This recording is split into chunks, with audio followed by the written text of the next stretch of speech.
The medical profession over the years have underwent numerous progressive changes, and the changes were for the purpose of improving the patient care. However, while offering the best possible care, irrespective of all logical decisions, the treatments may appear wrong retrospectively. Hence, there is a lot of growing disrespect, mistrust, and violence against the medical profession, which makes it necessary to understand and follow the ethics. With this note, I, Dr. Sunil Thipne, working as an assistant professor at Provide Institute of Medical Sciences, welcomes you all and thank you for finding the time and visiting the webinar today. I'm also an author of a book, Beyond Medicine, which includes the sensitive and important aspects of doctors like attitude leading to burnout, violence against the doctors, communication skills, doctor-patient relationship, and the ethics in medical practice. Dear friends, the idea of hosting the webinar on bioethics was conceived just a month back while my communication with Dr. Kutesar, and it was well supported by IMA and Provide Institute of Medical Sciences. Friends, today we all have joined together for a national webinar on importance of bioethics in medical education and clinical practice. The webinar is organized by Indian Medical Association, Maharashtra State, and Provide Institute of Medical Sciences, deemed to be university. The webinar is hosted by Indian Medical Association, Shirampur branch, and supported by IMA Medical Students Network Maharashtra and IMA Junior Doctors Network Maharashtra. MMC has granted 2 credit hours for the webinar, and we have Dr. Ravindra Kute as the observer for the webinar. Dear participants, the webinar will be conducted in 3 sessions. We'll be immediately starting with the inaugural session, and there will be 2 sessions followed by the inauguration. We will now proceed for the inaugural function, and I now request Dr. Sanket Mundara sir, Secretary, IIM Shirampur, to introduce the guest and guest of honor for today's webinar. Dr. Sanket Mundara sir. Good morning, everyone. It's an honor and privilege to introduce our panelists today. Our Indian Medical Association Maharashtra State President Dr. Avinash Bondwe sir, Dr. Pankaj Bhandarkar sir, Honorary Secretary of IMMS, Professor Ved Prakash Mishra is a Pro-Chancellor Team's Head National Academy Program in Indian Program of the UNESCO Chair in Bioethics, Dr. Y.M. Jairaj, Vice Chancellor, Pravara Institute of Medical Science, DU Luni, Dr. Ravi Wankhedkar sir is past National President of Indian Medical Association and Treasurer of the World Medical Association. Dr. J. Jailal, IMA National President-elect year 2020-21. Dr. Motilal Taide sir, Associate Professor in the Physiology Secretary, Bioethics University, Unit of Pravara Institute of Medical Sciences, deemed university. He is author of the bestseller book, Textbook of Medical Bioethics, Attitude and Communication. Dr. Gokul Zorvekar sir, he is head and professor in surgery and member of Bioethics University of Pravara Institute of Medical Sciences, DU University. And I welcome my or the organizing team, Dr. Kute sir, Dr. Sancheti sir, and Dr. Sunil Thipne sir. Thank you, everyone. Thank you, sir. I now request Dr. Manoj Sancheti sir to welcome the guest and guest of honor for today's inaugural function. I welcome to all the faculties, Honorable Professor Ved Prakash Mishra, Honorable Dr. Ravi Wankhedkar, Honorable Dr. Y.M. Jairaj, Honorable Dr. Jailal, Honorable Dr. Avinash Bondwe, our President, and Dr. Motilal Taide, Dr. Gokul Zorvekar, and Dr. Pankaj Bhandarkar. I welcome all the delegates who are participating and the students who are participating.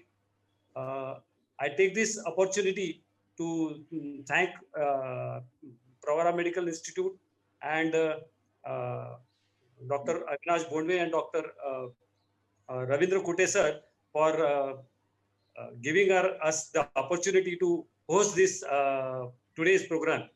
I welcome all to you for this program. Thank you. Thank you very much, sir. I now invite Dr. Ravindra Kute sir for giving the introduction of the webinar and minute-to-minute program. Good morning, everyone. Greetings from Sai Baba Shirdi and IMA Maharashtra State. Now I will be highlighting our minute-to-minute program. Today's bioethics webinar is organized by IMA Maharashtra State branch Pravara Institute of Medical Sciences, Dean University, Medical Students Network, and Junior Doctors Network. It is divided into two sessions.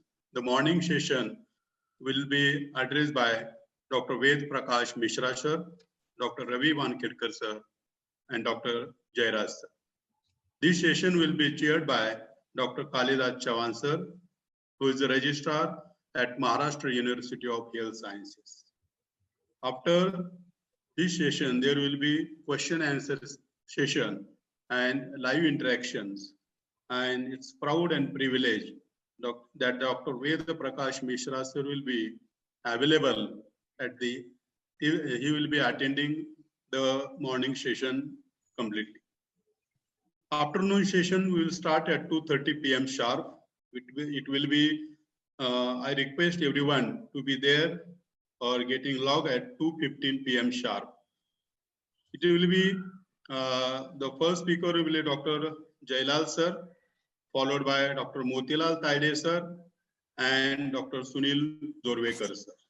The session will be chaired by Dr. Dinesh Thakre sir, and there will be interactive session, question answer at the end of the lectures. Question and answers can be sent on the panel.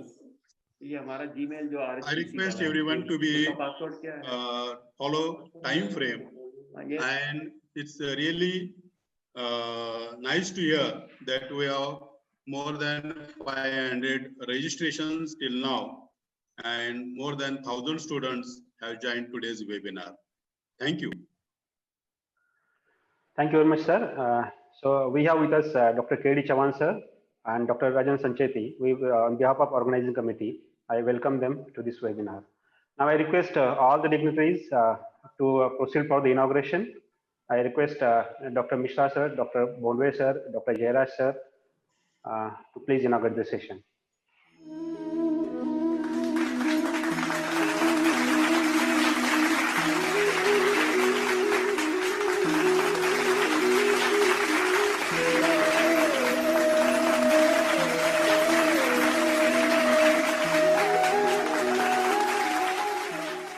Thank you all dignitaries for inaugurating today's webinar.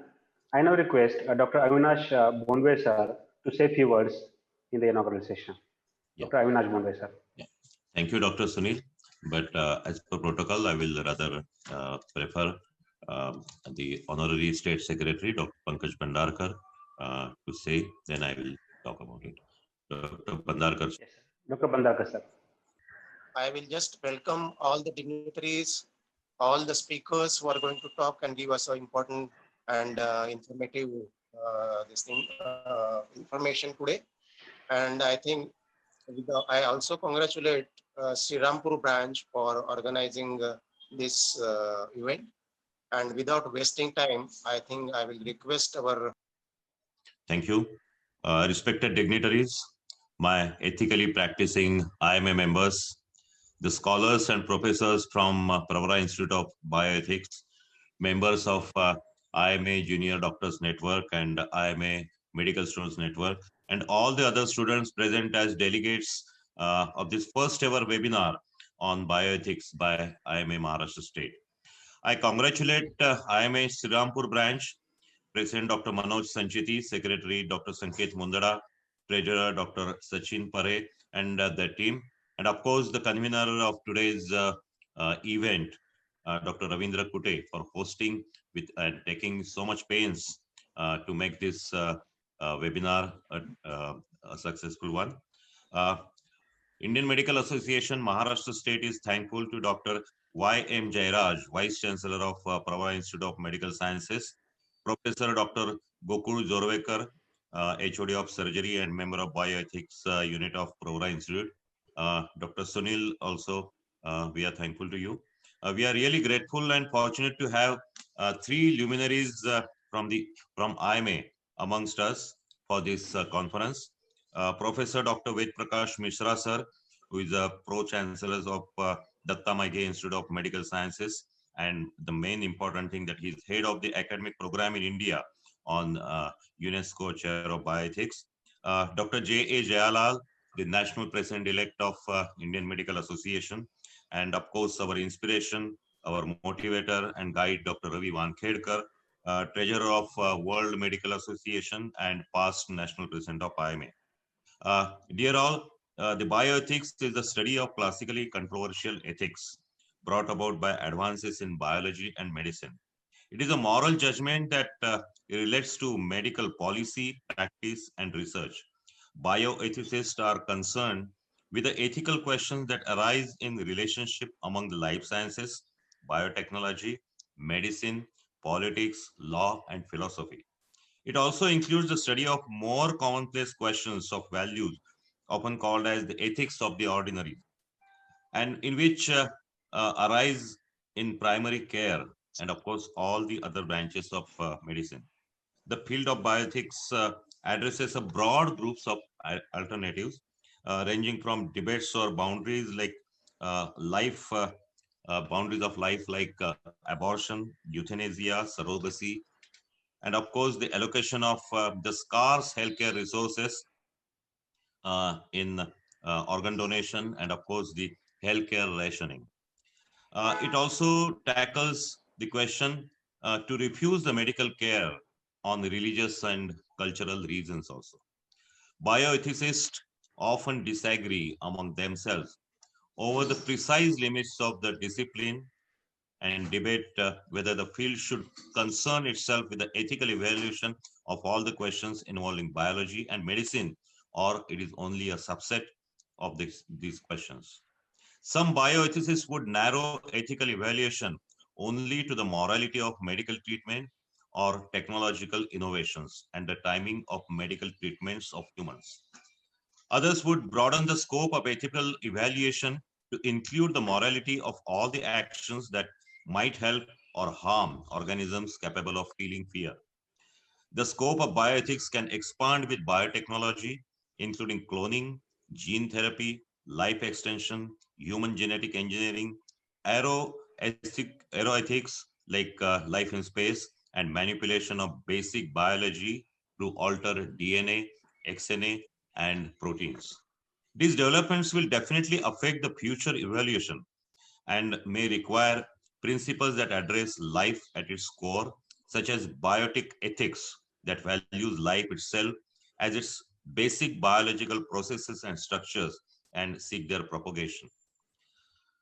Dear friends, I declare that this conference is inaugurated, and I wish a great success for today's conference on bioethics, a national webinar on importance of bioethics in medical education and clinical practice. I'm sure all the delegates, especially all our students, will get a vast experience in learning from the pearls of wisdom from our eminent speakers in today's symposium. Thank you very much. Thank you. Thank you very much, sir, for increasing our awareness on various components of bioethics. I now request Dr. Y.M. Jairaj sir to say a few words. Good morning, namaskar, season's greetings and best wishes from Pravara Institute of Medical Sciences. I deem it an honor to be amidst you today. This is a very unique and innovative program where the teaching university, tertiary hospital professionals, medical practitioners, the students, as well as the junior doctors are on the same platform to discuss a very important and novel topic of bioethics in terms of medical education, health profession education, and bioethics in medical practice and clinical practice, and also bioethics, particularly with a special reference to the COVID-19 pandemic. This is a very unique occasion. I'm indebted to the office bearers of the IMA of Maharashtra State and Shrilampur branch. I recognize the presence of Dr. Rajendra V.K. Patilji, our president of Pravara Institute of Medical Science Trust, Dr. Ved Prakash Mishraji, a towering personality in the field of health profession education and bioethics in India. And we are indebted to him for having given us the competency-based curriculum to the health profession education after almost 20 years. I recognize the presence of Dr. Avinash Bandwe, Dr. Ravindra Kute, Manoj Sancheti, Dr. Sanket, Dr. Jayalal, and Dr. Ravi Wankhedkar. I also recognize the presence of Dr. K.D. Chavan, Dr. Sunil Titme, and Dr. Motilal, and all other fellow participants and delegates. Once again, I deem it an honor for Pravara Institute of Medical Sciences for having associated ourselves with IMA Shrilampur branch. I congratulate the office bearers of Shrilampur branch for having come forward with particular novel idea of having a unique national webinar on bioethics. So I look forward for fruitful deliberations where there will be 3 lectures in the first session and 7 to 8 lectures in the second session. So by the end of the day, I'm sure we'll be having more information and knowledge, and also our horizon of thinking and action plan for the bioethics will enhance by this particular national webinar. Looking forward for fruitful deliberations. Once again, we are indebted to all the office bearers of IMA and the office bearers and the management of Pravara Institute of Medical Sciences for having permitted us to have this national webinar. Thank you very much. Have a fruitful day. Thank you. Thank you, sir, for your words. I now invite Dr. Ved Prakash Mishra, sir, to deliver inaugural address. Learned Pro-Chancellor of Pravara University, my esteemed friend and a brother to me, Shri Rajendra Vikhe Patil ji, Honorable Learned esteemed Vice Chancellor of the University, respected Dr. Jairaj, the resource persons in this session, my esteemed brother and President-elect, National President-elect IMA for the year 21-22, Dr. Jailal, former National President of IMA and presently Treasurer of the World Medical Association, my learned younger brother, Dr. Ravi Wankhedkar, the learned State President of IMA, Dr. Avinash Bondwe, Dr. Ravindra Kuthe, all the office bearers of IMA Shrilampur branch, learned faculties and participants in this webinar, ladies and gentlemen. I join the learned previous speakers, respected Dr. Jairaj, Dr. Avinash Bondwe, in really saluting the initiative which has been undertaken by Pravara Institute and Shrilampur branch of IMA. It is this bridging, it is this coordination. When we talk of the professionals in the country, believe me, ladies and gentlemen, training of the trained manpower for its generation definitely is the onus of the medical schools in this country. They are the mother repositories. And therefore, these mother repositories have to quest in ensuring that they are able to generate the desired trained health manpower in the country. But then, this trained health manpower, when it is put into profession along with their senior brethren, then the community of the trained health professional as a whole, it needs update. It needs various dimensions for the purposes of ensuring that lifelong learning, although non-institutional in character, is not left for the individual to carry out on his or her shoulders. And therefore, I really salute this particular initiative primarily because it is this integration of the professionals, the professional association, along with medical schools in this country. Believe me, I have no hesitation in putting across Shrilampur branch of IMA, along with Pravara University, and this webinar as an initiative. Leave aside that we will be talking and deliberating about the bioethics dimension in education as well as clinical practice, having a vital bearing on the dignity, efficacy, and serenity of the profession as a whole in the country. That's the one part of it which is all important. But greater than that part of it is the initiative, which is so laudably, so genuinely, and so enthusiastically undertaken, not only as a context of the present situation that we are subjected to, but I trust and believe that this will be a trend setter in its own right. It is a desired initiative which should be in a position to be exemplary in character and practically this replicability in the country of holding hands by the medical schools and the professional association for joint upliftment, joint orientation, joint training, including capsulated training in the form of ensuring that the standardized credits also stand allocated on that particular count. And therefore, I trust and believe that role and responsibility of the medical schools, apart from meager training and orienting the trained personnel, update of the professionals equally should be a responsibility which is to be shared by them. And I believe the initiative that has been undertaken by Sri Rajendra V.K. Patil under the able stewardship of Professor Jairaj and the IMA office bearers of Sri Rampur branch, it is taken as a real example, worthy of emulation, worthy of inspiration for times to come. And therefore, I'm not only formally in terms of the lip sympathy saying that it's a laudable initiative. I say that this is the beacon's light which will be in a position to really create an example for replication in times to come by all medical schools, including universities in the country, with their respective professional associations for the purposes of really making ethical practice of feasibility, ethical profession a reality, and efficacy of the healthcare delivery system for the purposes of ensuring a real welfare state that has been contemplated in the Constitution for the purposes of equity and equitability to all concerned, irrespective of any differentiations or demarcations. And therefore, I trust and believe that this is a very, very significant initiative, which I'm very happy to be associated with, and therefore thanking and recording my appreciation and gratitude to Pravara Institute, to Sri Rajendra V.K. Patilji, to Dr. Jairaj, to Avinash Bondwe, his all team of state IMA, and also the office bearers of IMA Sri Rampur branch for this Herculean effort. I am not here just to inaugurate it. Let me say, from the bottom of my heart, I salute this effort, and I request all of you to accept my humble salutations. Thank you very much. God bless you all.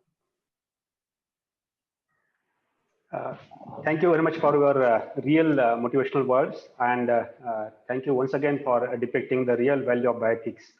And I should also put place on record why this webinar is unique in its nature, because we are conducting it both for clinical persons as well as for the students. But the importance of bioethics is both in clinical practice as well as medical education. So with these words, I now declare with the permission from all dignitaries that the webinar is inaugurated formally, and I thank you all the dignitaries for attending the inaugural session. With this small note, we will proceed for the session 1, and to conduct the session 1, we have with us Dr. K.D. Chavan sir. I will briefly introduce Dr. K.D. Chavan sir.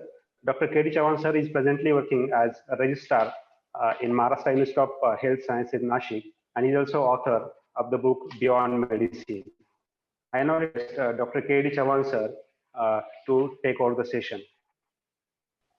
Good morning to all of you. Honorable Ved Prakash Mishra sir, Jairaj sir, Kute sir, and all other eminent organizers and speakers. First of all, I am thankful for giving me an opportunity to, as a chairman for these sessions. As far as the session is concerned, there are 3 speakers. First, that is Dr. Ved Prakash Mishra sir, is importance of medical bioethics and bioethics education in clinical practice. Second is Dr. Ravi Wankhedkar sir, need of bioethics in medical education. And third, Dr. V.M. Jairaj sir, topic is bioethics in COVID pandemic.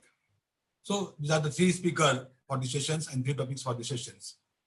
The first topic, that is importance of medical bioethics and bioethics education in clinical practice. That is to be delivered by Honorable Dr. Ved Prakash Mishra sir. I think he don't need any kind of introduction as far as he is concerned, but I'm part and parcel of these sessions. Just I will introduce him briefly. Dr. Ved Prakash Mishra sir is a professor of excellence, professor of eminence, and professor of emeritus. So all the, what we say, that specific words, all the words that we are high reach, that they are applicable to Ved Prakash, that his beyond that words. He has conferred with the prestigious BCRA National Award for the year 2016 in the category of to recognize the merit of eminent medical teacher ceremonically at the hands of Honorable President of India at Rashtrapati Bhavan on 28 March 2017. Conferred with DSc honoris causa by 5 Indian Health Sciences Universities and 1 DMSc honoris causa by Indian Health Sciences University in recognition of rendered to cause of medical education of impact and consequences at national and international level. Present position, he is a principal advisor to the Honorable Chancellor and Krishna Institute of Medical Sciences, deemed to be University, Karad. Pro-Chancellor of Datta Mega Institute of Medical Sciences, deemed to be University, Nagpur. National Head of the Academic Programs of Indian Program, UNESCO Chair in Bioethics, HIPAA. Member of International Committee for Bioethics for Asia Pacific Region. Advisor, Human Ethics Committees Association, Bangalore. Dean Academic Accreditation Board, National Indian Medical Association, New Delhi. Director, Professor in Advanced Physiology, Professor of Eminence, Excellence and Emeritus with 5 Health Sciences Universities in the country. Honorary IMA Professor, Indian Medical Association, Headquarters, New Delhi. Honorary Director, Center for Health Policy Planning and Education Research, Datta Mega Institute of Medical Sciences, Nagpur. Chairman, National Medical Education Board, IMA Headquarters. Member, National Advisory Council, Indian Medical Association, New Delhi. Academic Head and Convener, Academic Council, SARC Medical Association. Vice President, Management Committee, Education Promotion Society for India. Member, Advisory Board, Manipal Academy of Higher Education. Member, Advisory Board, Adi Chunchandgiri University, Karnataka. Member, Board of Management, Sri Ramchandra Institute of Medical Sciences, Chennai. Member, Board of Management, Sri Balaji Vidyapith, Pondicherry. Member, Board of Management, Unia University, Bangalore. Member, Board of Management, D.Y. Patil University, Kolhapur. Member, Board of Management, D.Y. Patil University, Pune. Member, Court of Shada University, Noida, Uttar Pradesh. Life Member, B.C. Roy Memorial National Endowment Fund, New Delhi. Member, Governing Council, Kasturba Health Society, Shivagram, Varda, that manages Mahatma Gandhi Institute of Medical Sciences. Convener, expert groups of National Board of Examination. So I think these are very few things that they are mentioned here. Actually, he is the pioneer as far as the medical education is concerned. I personally met him first times in 2002 at Yotmal when our conference was organized at Yotmal, and at that time he was chambers for that conference. I hear him first times, and from that time I am fan of Dr. Prakash Misra. Basically, we think there is a leadership as far as the education is concerned, and he's one of the best academic leader as far as the medical profession is concerned. And most of the courses, as far as the issue of recognition is concerned, since last 20 years, there are a lot of issues about the recognition of the postgraduate qualification as far as the government colleges in Maharashtra is concerned. He took lead for that, and most of the courses that they are recognized during his tenure, and lot of efforts, lot of advice he has given for establishment of not only the postgraduate institute, even for the undergraduate institute. And because of his efforts, most of the courses are, almost all the courses, PG courses are recognized, and most of the medical colleges that they are established in Maharashtra, government as well as the private. So if you see his biodata, so that eminence, excellence, all these words are short as far as is concerned. So I request Mr. Sir to guide us on this occasion. Thank you, sir. Thank you very much, my esteemed brother, respected Dr. Kalidas Chavanji, who is the chairman for this session. And therefore, in spite of he being my younger brother, he is the chairman, sir. So respected chairman, sir, all the learned dignitaries, ladies and gentlemen, I'm really privileged to be speaking on this topic today to this very erudite and learned gathering. Not just wanting to emphasize the importance of ethics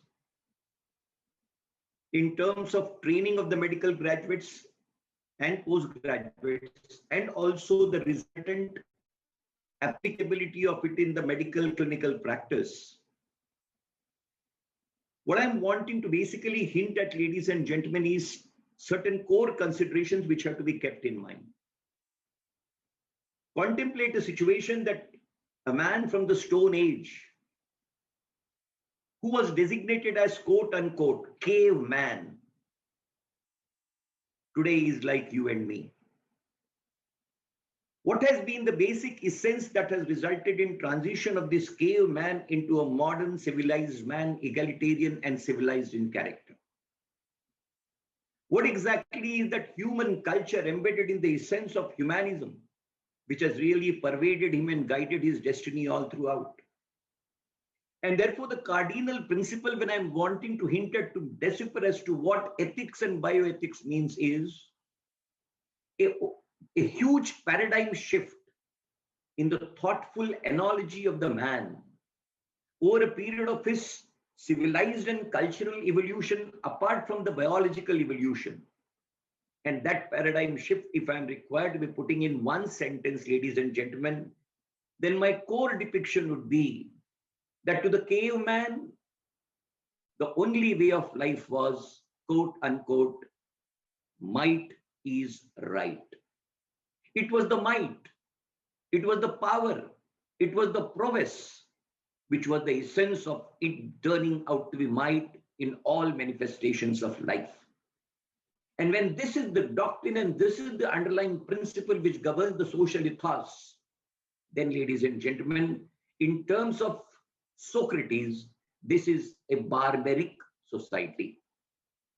What is the difference between a barbaric society and a civilized society? And Socrates, in his discourse 5,000 years before, made a very categorical statement, and he said, the basic differentiation between a barbaric society and a civilized society is, barbaric society is governed by the dictum, might is right, and a civilized society is governed by the dictum, right is the only might, quote unquote. This is the paradigm shift, ladies and gentlemen, which is governed by a trinity of factors, which I call as a triangle in which civilization of men and mankind has taken place. From the point of view of the barbaric caveman to the present civilized man, and his or her path on the egalitarian format of society is open-ended and is absolutely on and on in character. What is that trinity? That trinity is governed again in the words of Socrates by three words.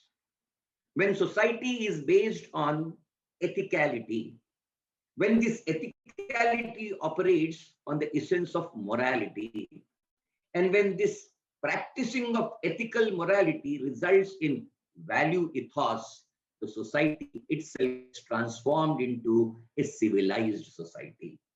This civilized society, which is to be transformed into an egalitarian society, which means, and that is exactly the day, which perhaps whether we have reached or not of speculation, but in terms of Socrates, when he contemplated his own ideation about the state, he said that at that point of time, when one according to the need will get converted into one according to his deed, and there shall not be any place for any greed, that is the egalitarian society.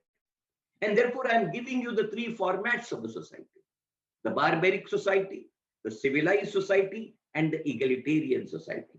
And therefore, when we are talking about the ethics, what we contemplate as bioethics, believe me, ladies and gentlemen, 19th century and 20th century wars and turmoil made the world community think. And in 1948, the UNO Charter of Human Rights and Human Dignity, that is the core document which the modern society has embraced for the purposes of its path to civility as well as to egalitarianism. It was in the year 2005, out of this mother document of 1948, put across by UNO in the form of Human Charter for Human Rights and Human Dignity. It resulted in generation or evolving of another important document, and that is the Global Charter on Bioethics 2005, to which 193 countries, including India, is a signatory to. Bioethics is the mother repository of ethics. And when we contemplate in terms of the profession, then there are two offshoots which have to be kept in mind. Will the profession thrive and survive? The nobility that we talk about, the prestige that we talk about of the profession, dignity that we talk about the profession, the most important aspect that bioethics surrounds within itself for operational reality is humanization of the profession, and socialization of the profession. How the profession will be humanized, how it will be of the humans, by the humans, and for the humans when it comes to modern medicine and clinical practice. How exactly it will be equally, equitably available, affordable, accessible, amenable to anybody and everybody, not as a part of anybody's charity, but as a part of his or her fundamental right, accruable to him or her in terms of a constitutional guarantee beyond any considerations of differentiations and demarcations, which Indian Constitution catalogs in terms of gender, race, caste, color, creed, faith, belief, trade, calling, order, occupation, vocation, profession, and geographic location. Without these accessibility, and that is what human charter is. And therefore, the core component which I'm wanting to put across is humanization of the profession, humanization of the professional. And therefore, this humanization, this needs to be indoctrinated. And this is exactly the model which has been given, I am referring to, for the purposes of making this understanding loud and clear is, because this was the one which I referred, this was in the core of my heart when as chairman of the Medical Council of India, when as chairman of the Academic Council of Medical Council of India, I was contemplating the competency-based medical education draft, and simultaneously, in regard to the affective domain, I was structuring the ATCOM module, which now has been found to be an integrated part of the curriculum that has been launched in the country from academic year 1920, a reference to which was made by respected Dr. Jairaj sir. Socrates said that moral indoctrination will need moral competence. Society has to be competent to deal with moral issues. That moral competence will be possible only when moral questions will be arising. There are moral questions, questions of equity, questions of equitability, questions of ethicality, questions of humanization, questions of affordability, questions of amenability, questions of accessibility, questions of availability. Larger questions, I am putting them into frame. What will be the basis? These are moral questions. These moral questions have to be tackled by the society. This moral questioning will result in answering through moral competence. And therefore, there will be something which will be called as a core governing situation, which may not be, which will be normative in character. And this is exactly which was designated as Hermeneutical ethics by Socrates. Socrates therefore contemplates an epistemology for the entire context of ethics, including bioethics. This will need, according to him, two important facets. One will be generation of knowledge on the set count. Second will be knowledge aligned with absolutely what has been put across by moral levels of judgment. Integration of knowledge component, which he contemplates as the claim part of it. Knowledge will result in generation of the claim, and the answering thereto will be in terms of the moral judgment. Who will take that? This will be in terms of the participation of the relevant population. And when I say relevant population, it is the relevant partners. And these relevant partners will contribute for the purpose of reliability and validity of the operation, which in the form of a practice, tradition, convention, or a norm, it will be a referral material for the people and generations to follow. And this is what is called as a Socratic epistemology of ethics, including bioethics. Ladies and gentlemen, you will be surprised. We think that midwife is a term which you and me have generated. I was astonished, Chairman, sir, that Socrates contemplated that perpetuation of ethics will mandate something which is called as Socratic midwife. And that Socratic midwife is a facilitator who will be in a position to work out the bridge between the claim in the form of knowledge on one side, and simultaneously in terms of the hermeneutic ethics, the answers which will be workable to it, with vis-a-vis integration in terms of delivery. That delivery validated and appropriately worked out in the form of an emulative norm to be then percolated into the human society as a part of convention or tradition. This is a reference which was made by the House of Commons when the Constitution, whether it has to be written or otherwise. And then the British Parliament took a position that there is no need, there is no need to have a written constitution. It is the conventions and traditions that have been set out in the form of norms in the society, reflecting civility and egalitarianism, that they will be governing the same.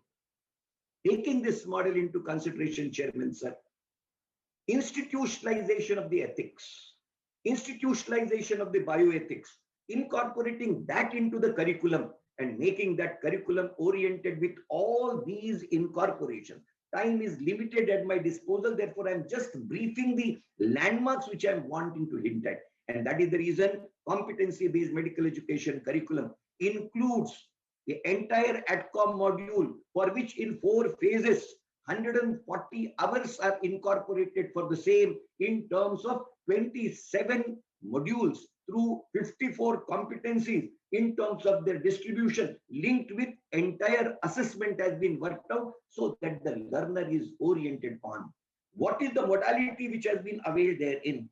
The modality that has been incorporated by me and my group in structuring that is what again was referred to by Socrates. He said, ultimately this will be discussed and this will be evolved in terms of a methodology which is called as quote unquote moral case deliberation. It is the moral case deliberation method. And what will be the core of that moral case deliberation? The approach in that moral case deliberation will be moral dilemma or ethical dilemma.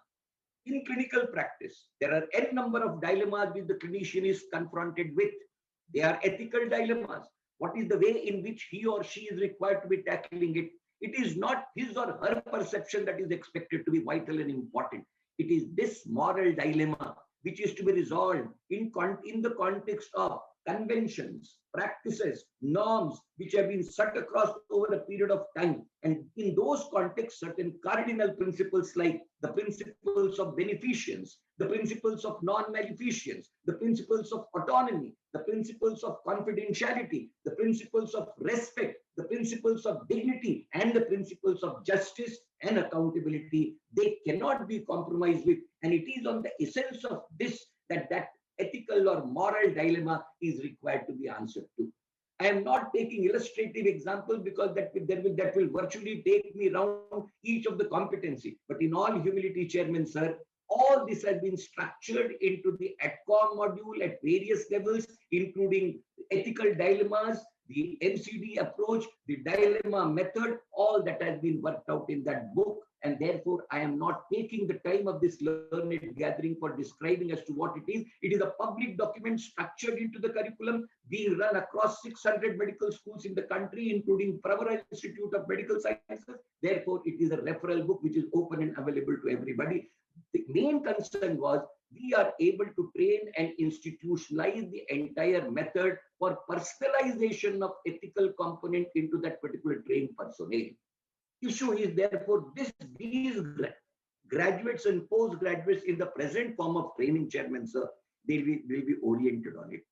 Why I was referring in my inaugural address that this integration is vital to me. My main concern is you and me also passed your and my graduation degree, post-graduation degree, and all of us have been practicing medicine and teaching medicine over all these years of our life. Not that we have not been ethical, but believe me, ladies and gentlemen, we have learned ethics and we have taken consideration of the ethical principles by observation, not by discussion, it is basically the method that we have adopted is emulatory method in character. We took certain role models and we thought that these role models are worthy of emulation. But believe me, ladies and gentlemen, whenever we are emulating the role models, the mimicking becomes blind. And therefore, the assets of the role model just get incorporated. Even the liabilities in the role model also get transmitted in that blind imitation. And that is exactly the risk of it. Reasoning out of the dilemmas is the hallmark of institutionalization of the ethics for the purposes of teaching and training, so that you are equipping the learner that these are the approaches in which ethical dilemmas can be answered. These are the basis on which rationalization is to take place. These are the conventions which have been set across on the strength of which you will be in a position to break the ice and answer the dilemma. Not that every dilemma will be answered on the basis of these principles, but yet this is an open-ended procedure. This is an open-ended method. And therefore, moral case deliberation through dilemma approach is the hallmark of the entire teaching and institutionalization of bioethics, in my humble opinion, which has resulted in formation of the ADCOM module. The real question is, and the present model that you have invoked, Jairaj sir and the office bearers of Shri Rampur IMA, is ADCOM module even today is the privilege and prerogative of curricular inclusion and therefore teaching and orientation only in medical schools. Extension of ADCOM module to the professionals at large. And that is exactly the purpose why I agreed to the request of Dr. Ravindra Kuthe, and in spite of my pre-scheduled program, I'm thankful that they altered the date to accommodate my requirement. I'm obliged. But I said, I would like to pass this on because I was impressed by this integration of professional association with the institution. This generation, Professor Jairaj, you and me will be able to teach and orient them and maybe create them with structured orientation of ethics and bioethics. But what about the 10 lakh registry of professionals which has not been oriented on this, which may be equipped in their own way, but they are not equipped with this particular model of handling of the bioethics and the professional ethics. And therefore, there are n number of posers which perhaps they have not been in a position to really put to themselves and generate an answer. Therefore, my humble suggestion, which I'm wanting to make through the chair to this erudite gathering, is all our registrations, ladies and gentlemen, they are open for re-registration. Registration are granted to all the professionals every 5 years in the state of Maharashtra, speaking for and on behalf of the rule which has been structured by the State Medical Council of Maharashtra. 30 credit hours are required for the purposes of the said renewability of the registration. My submission is simple.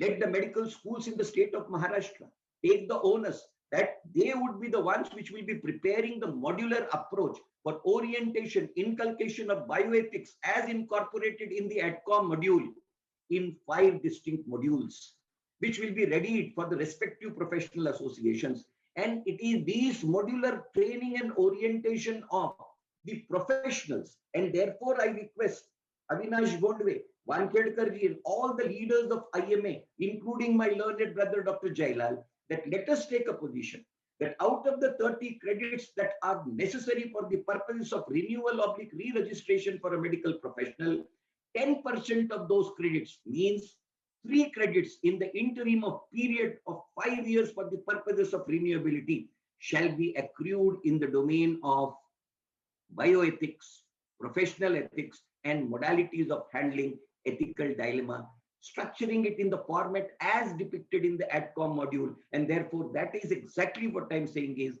ADCOM module extended to health professionals outside the precincts and premises of the teaching institutions in the country, whereby it becomes a generalized movement, whereby this particular extension becomes reachable to the entire professional community, and the arena where hitherto we have been short, that particular extension becomes the hallmark of a periodic orientation. And if 3 credits are compulsory, take it for granted, everybody through an approach. The question is, making compulsory will not do, Chairman sir.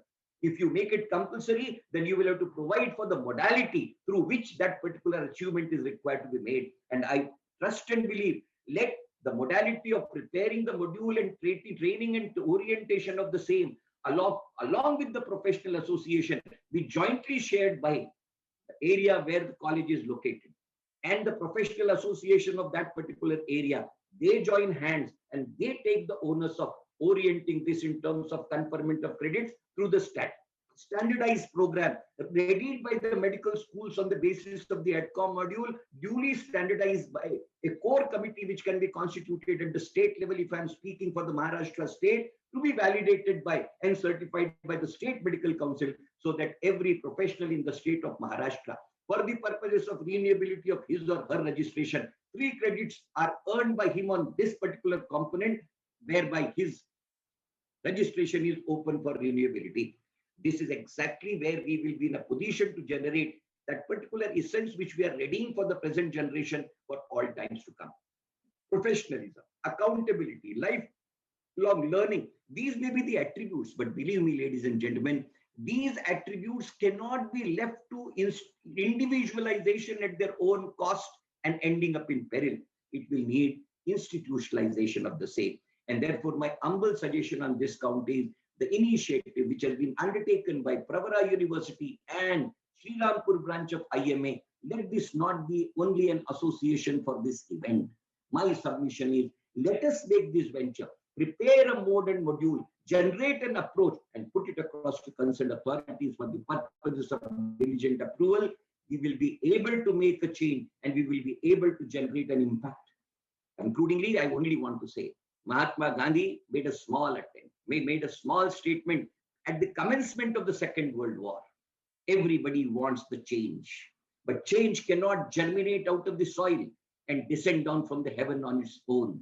The only way to change is he who wants to make a change should begin that change from himself or herself. Be the change what you want to see in the entire society. And therefore, my submission is, let Pravara Institute and Sri Rampur branch of IMA, arising out of this particular event that has been so diligently carved out, take the step for the purposes of incorporating a change, and let that change begin from Pravara and Sri Rampur joining hands together. Thank you very much for patient listening. Thank you, Chairman, for permitting me to speak. Thank you, sir, for both. That is ethics concerned with the medical institutions and ethics concerned with the professionals. So I think there are 5 questions. Just I will go through. First question is from Dr. Dilip Kumar Acharya. Excellent talk, informative in today's context. Where do you see our doctors after 5 to 10 years in ethics and bioethics? See, my main concern is, instead of just imagining as to what will be the fate and future after 10 years, and instead of lamenting over it, my request, Dr. Acharya, and to everybody is, let us shoulder the responsibility of shaping that future. And ADCOM module is one such venture which was undertaken and which has been put into practice.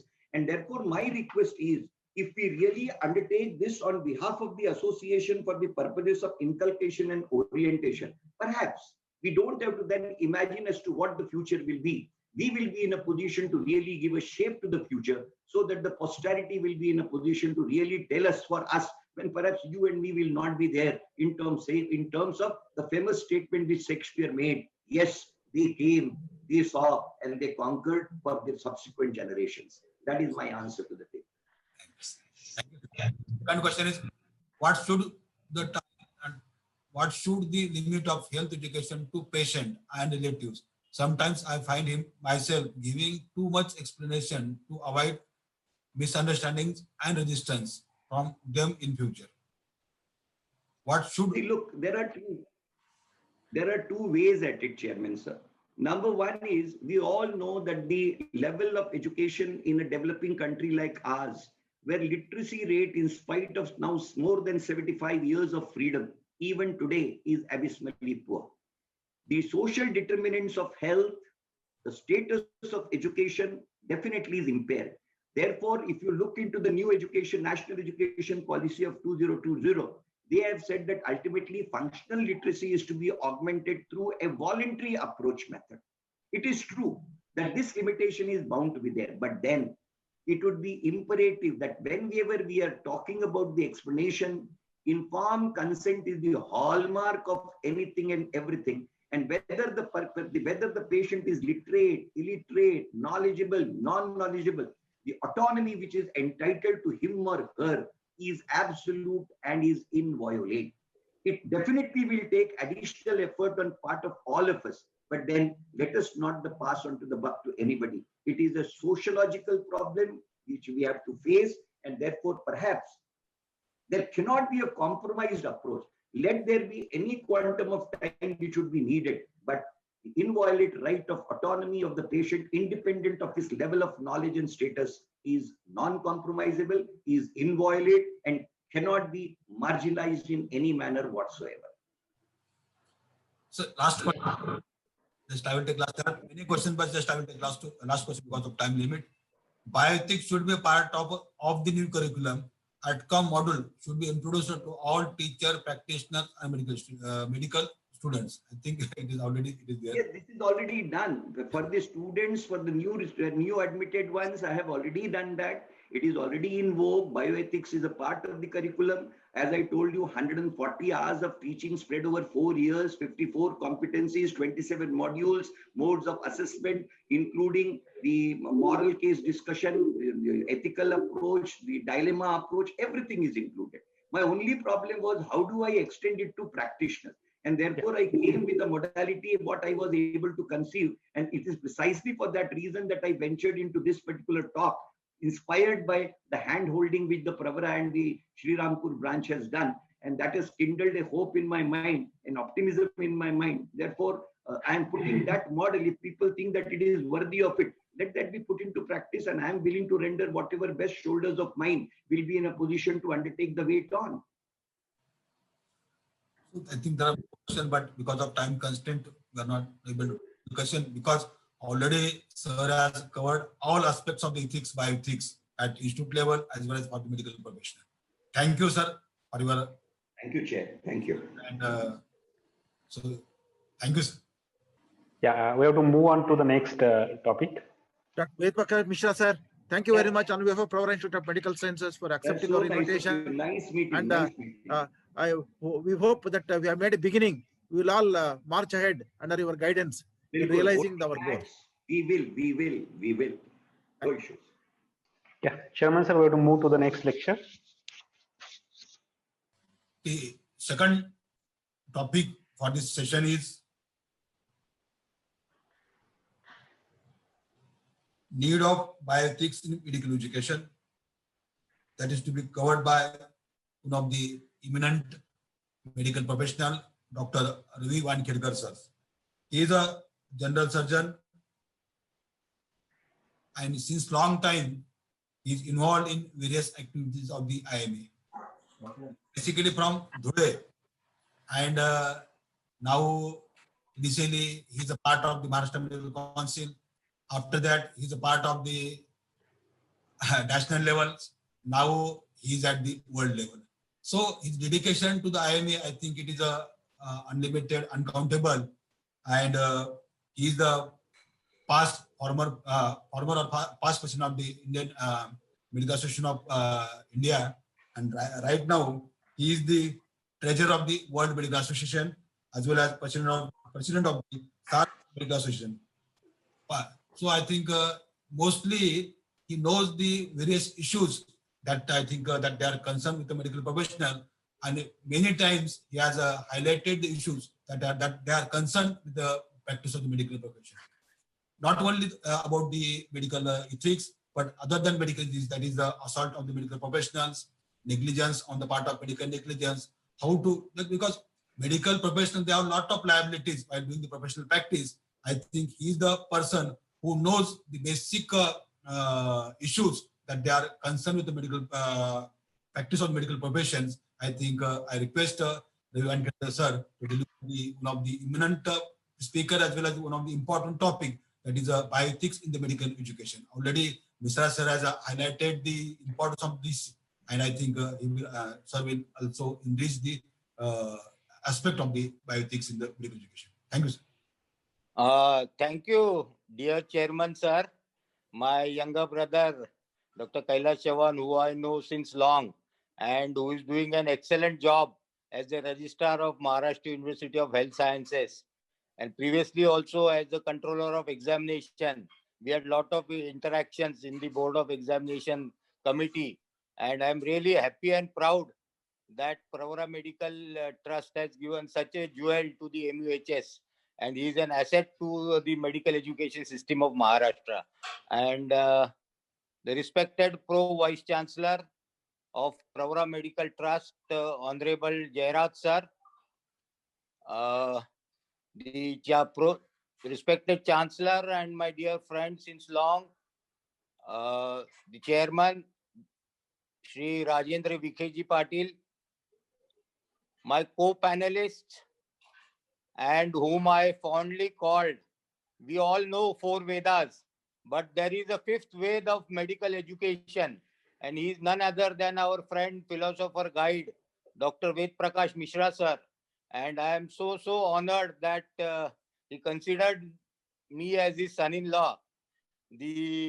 My learned friend and the president of elect of IMA headquarters for the year 2021, Professor J. Jailal, my another good college friend and a very able president of IMA Maharashtra State, Dr.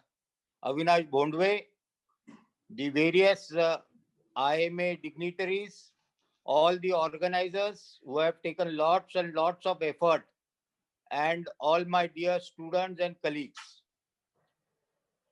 Today, we are having this very important session on bioethics, not only in its role in the medical education, but more importantly for the clinicians, which we feel is the most important thing. The basis of my talk has been already very well enshrined by learned Professor Ved Prakash Mishra sir, and I salute him. I will like to inform the entire audience that this gentleman's contribution for generations to come in the medical education needs to be remembered, needs to be highlighted, and we all should be very, very thankful for the changes which he introduced very learnedly into the medical education and making it with the ATCON module, for which he is the sole. Not only he has conceived it, but he has also delivered it, and now he is implementing it. So as he mentioned about the midwife, right from the Socrates, the midwife for the ATCON module is none other than Dr. Ved Prakash Mishra sir. And I am once again very, very thankful for him. His immense contribution towards medical education, and even today, he keeps on with the same zeal and enthusiasm. I would also like to thank Professor Mishra sir for his immense contribution in last few years for our UNESCO bioethics program, not only in India, but in the international level also. And as he rightly pointed out, that this introduction of bioethics or the ethical conduct should not be limited only to the medical education system, where the teachers and the students are taught about the medical ethics. But unless and until this is translated to a wide audience of the practicing clinicians, amounting nearly 11 lakh in the entire country, this ethics will not translate into reality.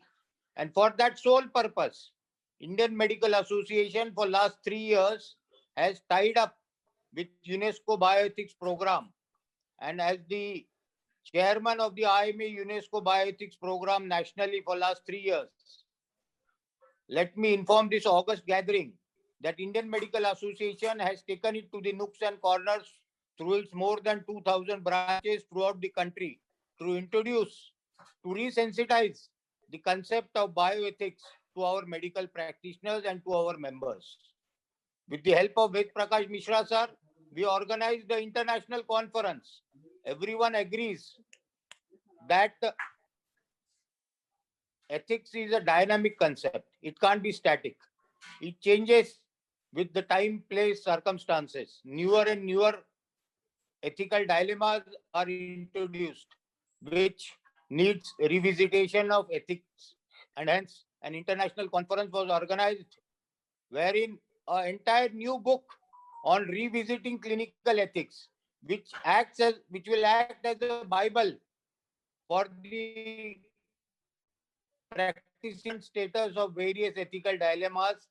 And Dr. Ved Prakash Mishra sir, as its editor, played a major role in bringing out this very learned document, which is available at IMA headquarters at a nominal price of rupees 50 only.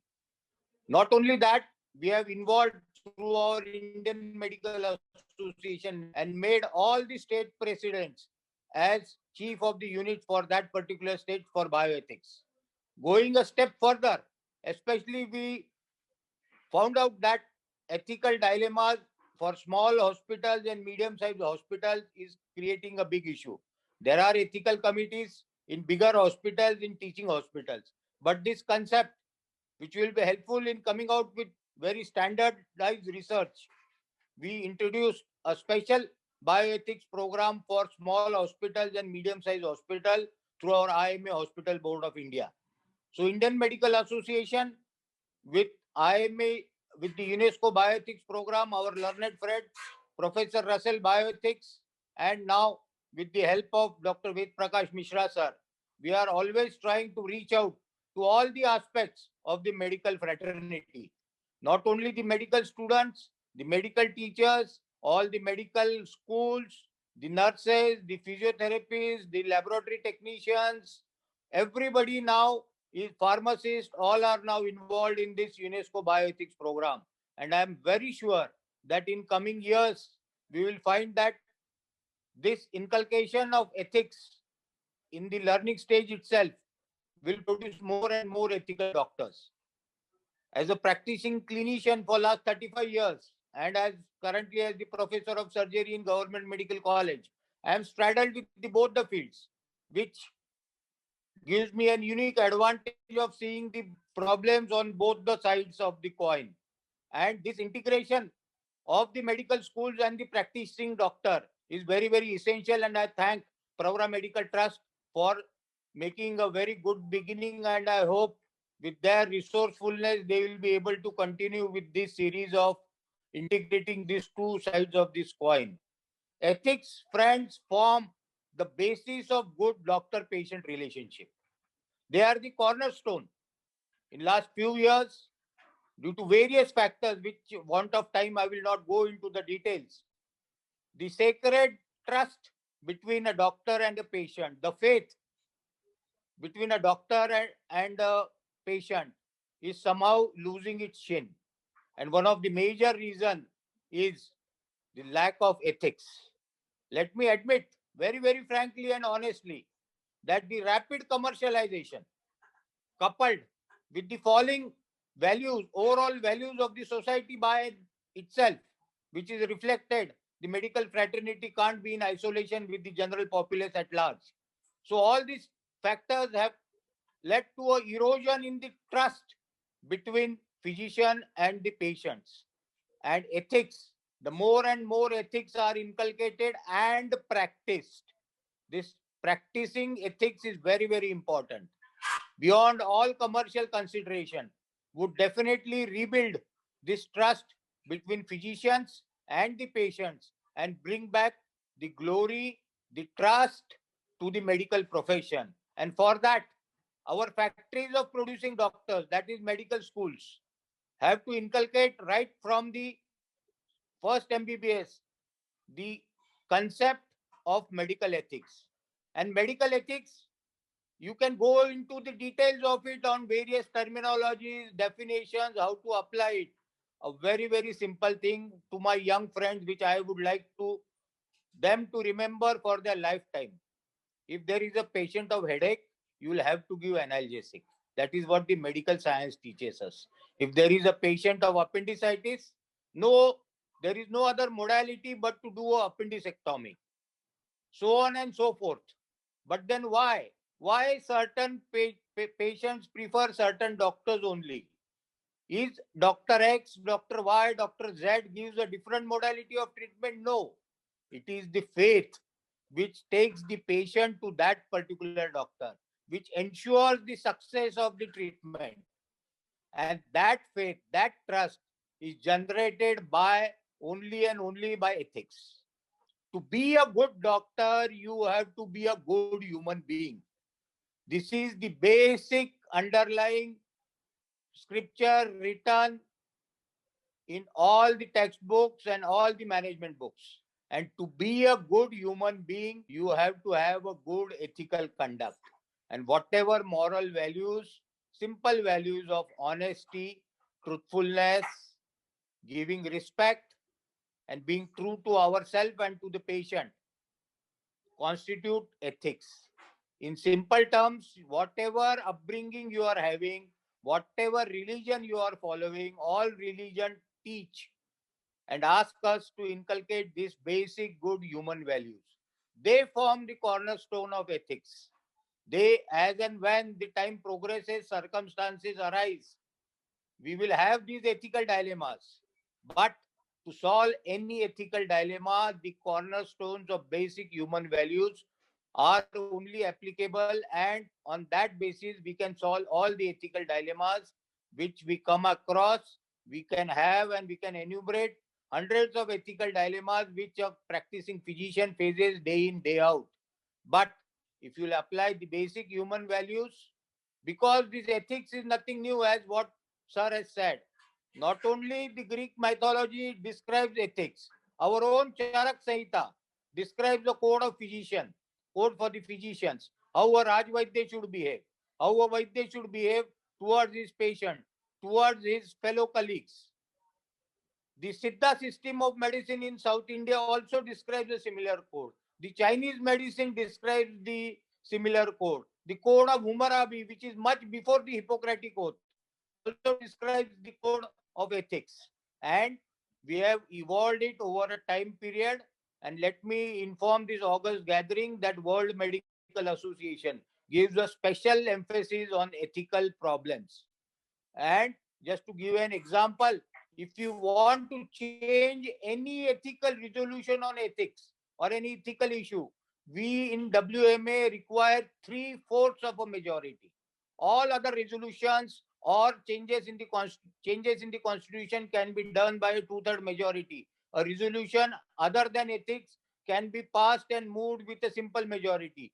But a issue related to ethics, any resolution, even a comma has to be changed, we require a 3/4 majority. That is the level of importance which World Medical Association gives to all ethical issues. And the Code of Helsinki, or what we call as the Code of Geneva, which was further amended in Helsinki and further amended in Reykjavik in 2018, and a further revision is going on.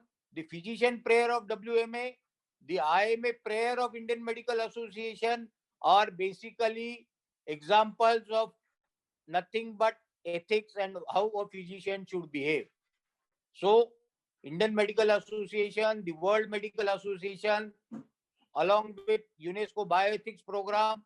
Also, here it is worthwhile mentioning that World Medical Association is also worldwide, works in close collaboration with UNESCO Bioethics Chair of Haifa, Professor Arnan Karmi, who is the chairperson and a person at the age of 90, so active and so dedicated to the cause of spreading bioethics throughout the world. And all our conferences, the annual conferences of WMA, are always coupled with the conferences of bioethics, and which I was fortunate enough to attend for last 3 years, has given a totally different insight. And I am sure such seminars and the ATCON module and the program of Indian Medical Association to reach out to all its practicing members will definitely yield results, and the whatever issues the medical fraternity is facing are basically a majority of them are due to the falling ethics of the fraternity, not only from the side of physicians, but also from the side of patients also. So, as and how when the medical literacy increases, definitely these issues, somebody mentioned consent, not only informed consent. Today, worldwide, the concept of consent has gone, and now it is a video recorded, informed dialogue, where I can quote the example of country like Israel, where the actual operating surgeon has to spare 24 minutes minimum, which to have a dialogue with the patient and their relatives. And that entire thing is recorded online and sent to the concerned authorities before undertaking any treatment. So this is the value now worldwide of consent. So please keep your patients informed, respect the autonomy of patients. The patients also have certain rights and also certain responsibilities. Unfortunately, we only talk of patient rights, but we do not talk of patient responsibilities, which also needs to be discussed, maybe at a further later platform. Once again, I thank and congratulate all the organizers, and we hope our association with the medical schools and Indian Medical Association as the largest professional organization of modern medicine in the entire world will continue further, and together we will take this concept of bioethics and ethical practices to each and every medical student, medical teacher and medical practice. Thank you once again. Thank you, sir. The question and answers will be at the end of the sessions. Now I request Dr. Y.M. Terra sirs to deliver on topic bioethics in a pandemic, COVID pandemics. Just introduce himself. I think he also don't need any kind of introduction, but because there are 203 participants, I think they are joined, and mostly they are from different parts of the IMA. And I think just I will briefly introduce him. Y.M. Jera sir is the Vice Chancellor of the Pravara Institute of Medical Sciences, Deemed University, Loni. Earlier served as a Pro Vice Chancellor of Sri Balaji Vidyapith, Deemed University, Pondicherry, Pro Vice Chancellor of Pravara Institute of Medical Sciences, Deemed University, Loni, Special Officer at Department of Higher Education, Government of Karnataka, academic credential at Gulbarga University, Gulbarga, and from 1975 to 2013. Professor of Microbiology and Head of Department of Microbiology, Dean Faculty of Science and Technology, Director of CDC and Development. Overall, 45 years of PG teaching. That is 45 years of significant means it is beyond the significance. The overall 45 years of PG teaching and research experience, guided 15 students for PhD in microbiology, published more than 100 research articles and completed several funded research projects. Totally involved in the quality movement in the field of higher education, academic advisor to many prestigious institutions and universities in the Maharashtra, Karnataka, Gujarat, and Pondicherry, delivered more than 100 keynote, inaugural, and theme-based lectures at the national seminars, conducted more than 500 workshops all over India on quality initiatives and assessment by NAG. His aim to serve and continue to serve the cause of quality education, optimist and a total faith in present generation. We can and we will. That is the theme. I think that is one of the good inspiration for all of us. Thank you, sir. I request you to deliver a lecture on the bioethics in a COVID pandemic. Thank you, Chairman sir, Dr. K.V. Chavan sir, and all the office bearers of IMA and my fellow delegates. First of all, I'm indebted to the IMA office bearers, especially of Srirampur branch, for having thought it fit enough to coordinate with the Pravara Institute of Medical Sciences for a very unique national webinar on the importance of bioethics, not only to medical education, but also to the existing practitioners and future practitioners. It is also a very unique opportunity, as I told you, that the students as well as the young doctors are also a part of this particular national webinar. With these few words, I would like to say that we were really fascinated and we are lucky to have got Dr. Ved Prakash Mishra ji as the first speaker for having thrown light on the important historical perspective of bioethics from the day of caveman to that of the civilized and enlightened egalitarian man, and also from the point of the various code of conducts as well as the oaths that were prevailing, and the importance of bioethics as a part and parcel of the medical health professional education and also practice in terms of the International Bioethics Code of Conduct evolved in 2005 and declarations from then on till now. And I'm also happy that in 21st century, from 2019 onwards, bioethics is becoming an integral part of health profession education. And not that we were not practicing bioethics before.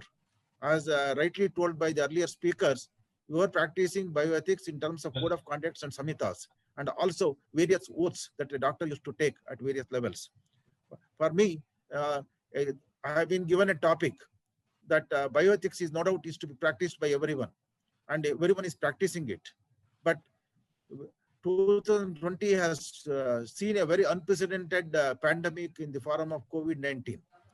And it's probably in the highly civilized materialistic world of 21st century, third millennium, this pandemic has thrown a lot of questions before us.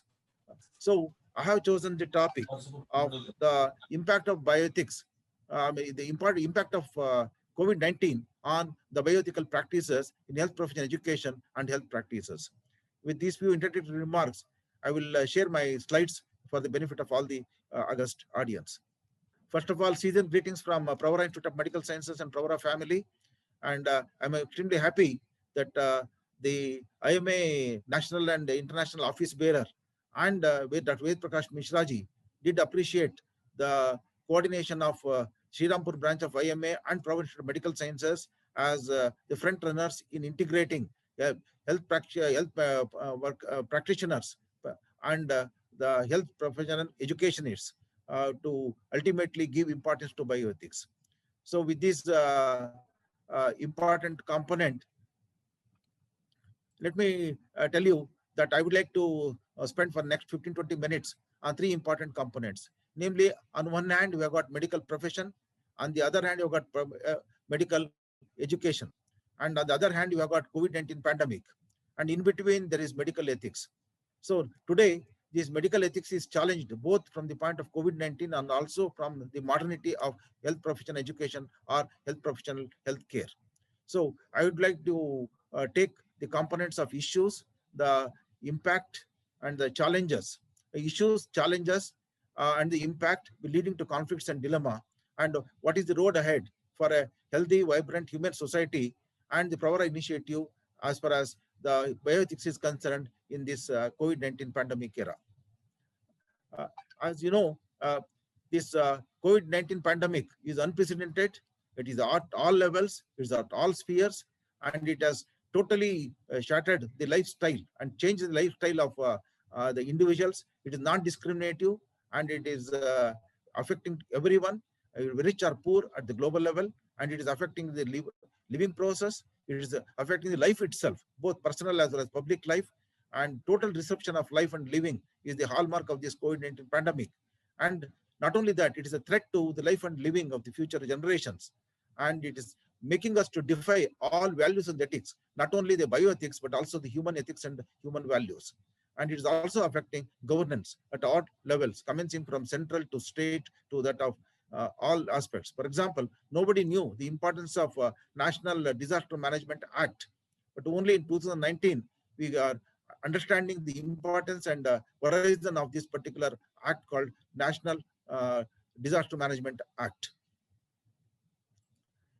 Similarly, because of this COVID-19 pandemic, there is a total confusion. There was a total confusion. We are slowly settling into it. So there is a warlike scenario. We are not knowing where from there is an attack and where to attack and where to ultimately address to. And it was totally disastrous. And it is disruptive. It not only disrupted the economy, but it disrupted socio-psychological life and order. It disrupted economic, trade, commerce, production, technology, education sector, and whatnot. It is also disruptive from the point of cultural order. A lot of cultural issues have been totally changed because of COVID-19. Law and order, governance, and even world order. Because for the first time, you saw international flights being cancelled and the quarantine becoming the order of the day, and so on and so forth. Disruption of life and living process, as I told you. And not only that, it has disrupted the quality of life and the productive life and living. And thus, the very living is questioned by the pandemic. This impact of COVID-19 pandemic, all of us aware, is the lockdown, seal down, containment. These are all the new terminologies that ultimately emerged for the benefit of all the human sector, particularly at the national level, state level, village level. Lockdown, seal down, containment, etc. became order of the day. Closure of all human endeavors, whether it's schools, colleges, offices, shops, hotels, and whatnot. And similarly, ban on travel, transport, hospitality, everything, including the religious centers. Restriction on human activities, including the functions, marriages, ceremonies, rituals, last rites. Probably it is unheard of and unprecedented. And reverse migration. See, Industrial Revolution 1, 2, and 3 brought migration of rural population to urban population, and thus we saw the development of the cities, mega cities and metropolitan cities in 21st century.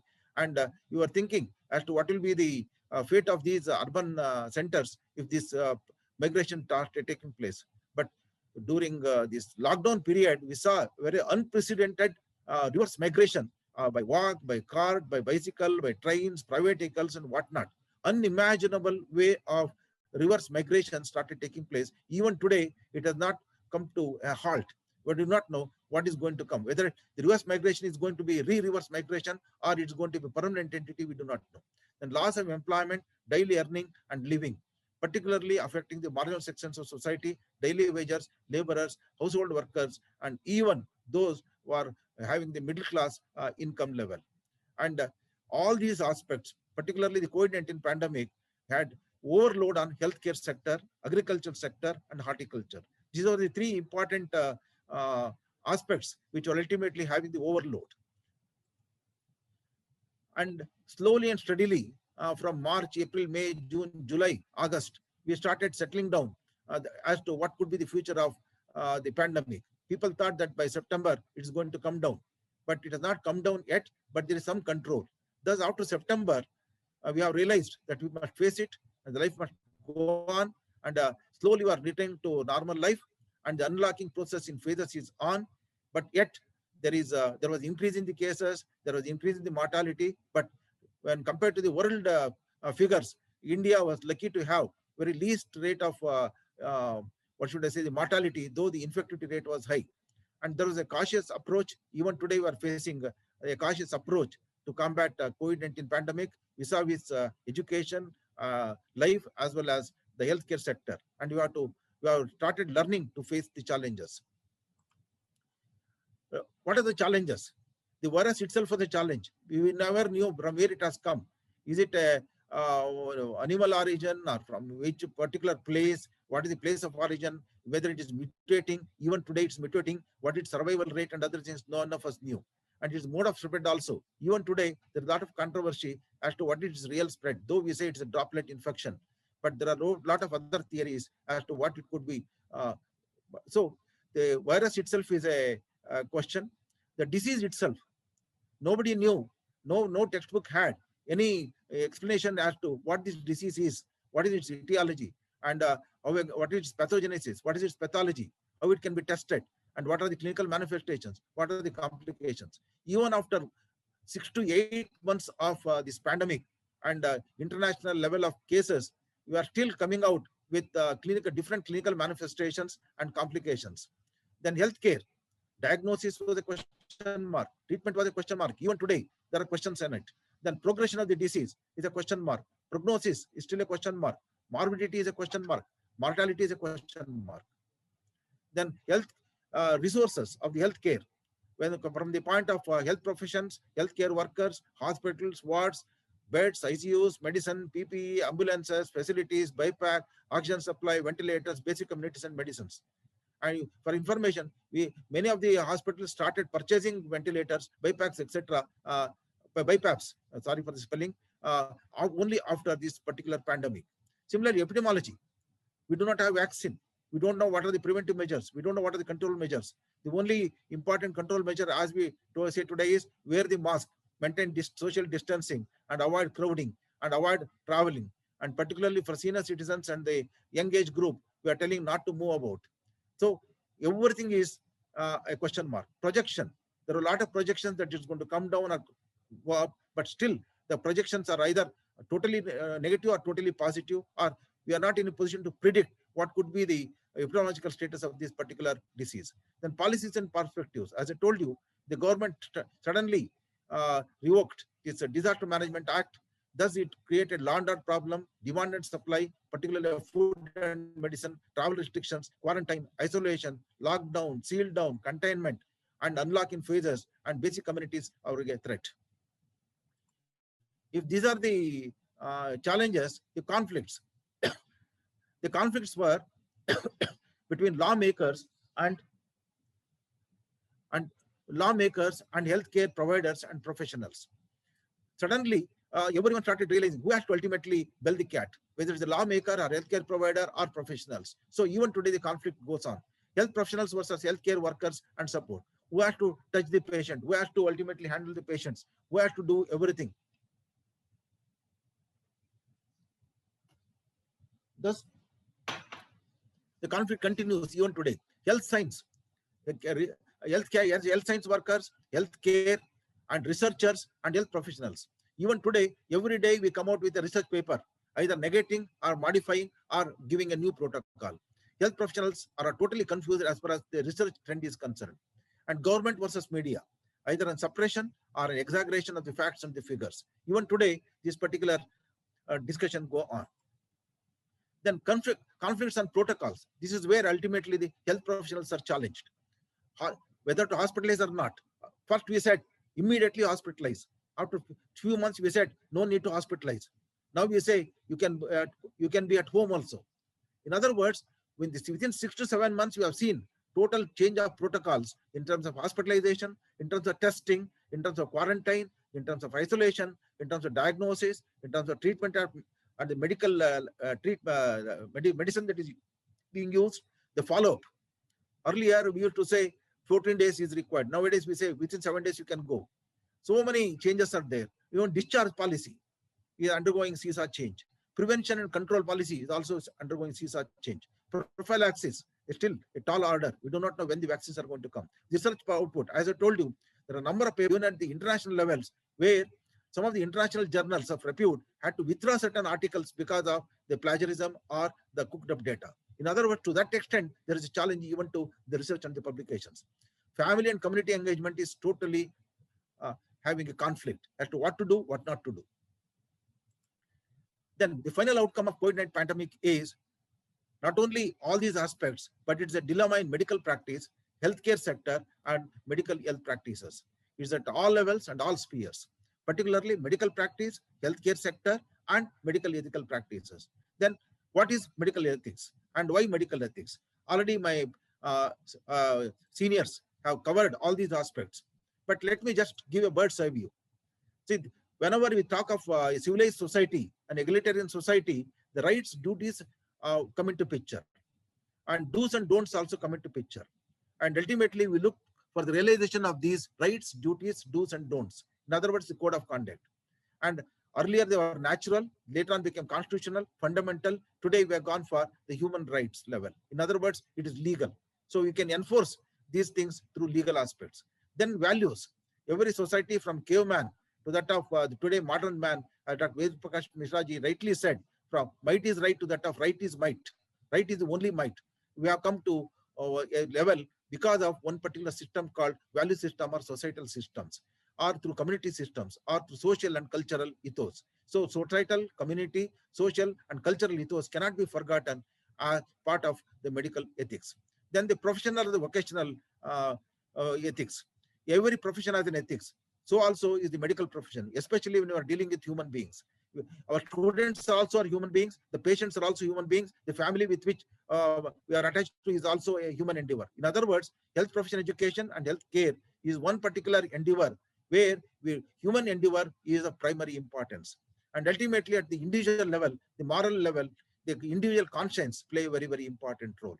And all of these are interdependent, complementary to each other. At the same time, they are independent. Sometimes they're independent, but there is total overlap. Next, if you look at the medical ethics, I don't want to go into the details. All of us are aware of it. But for the benefit of this particular talk, let me just review them.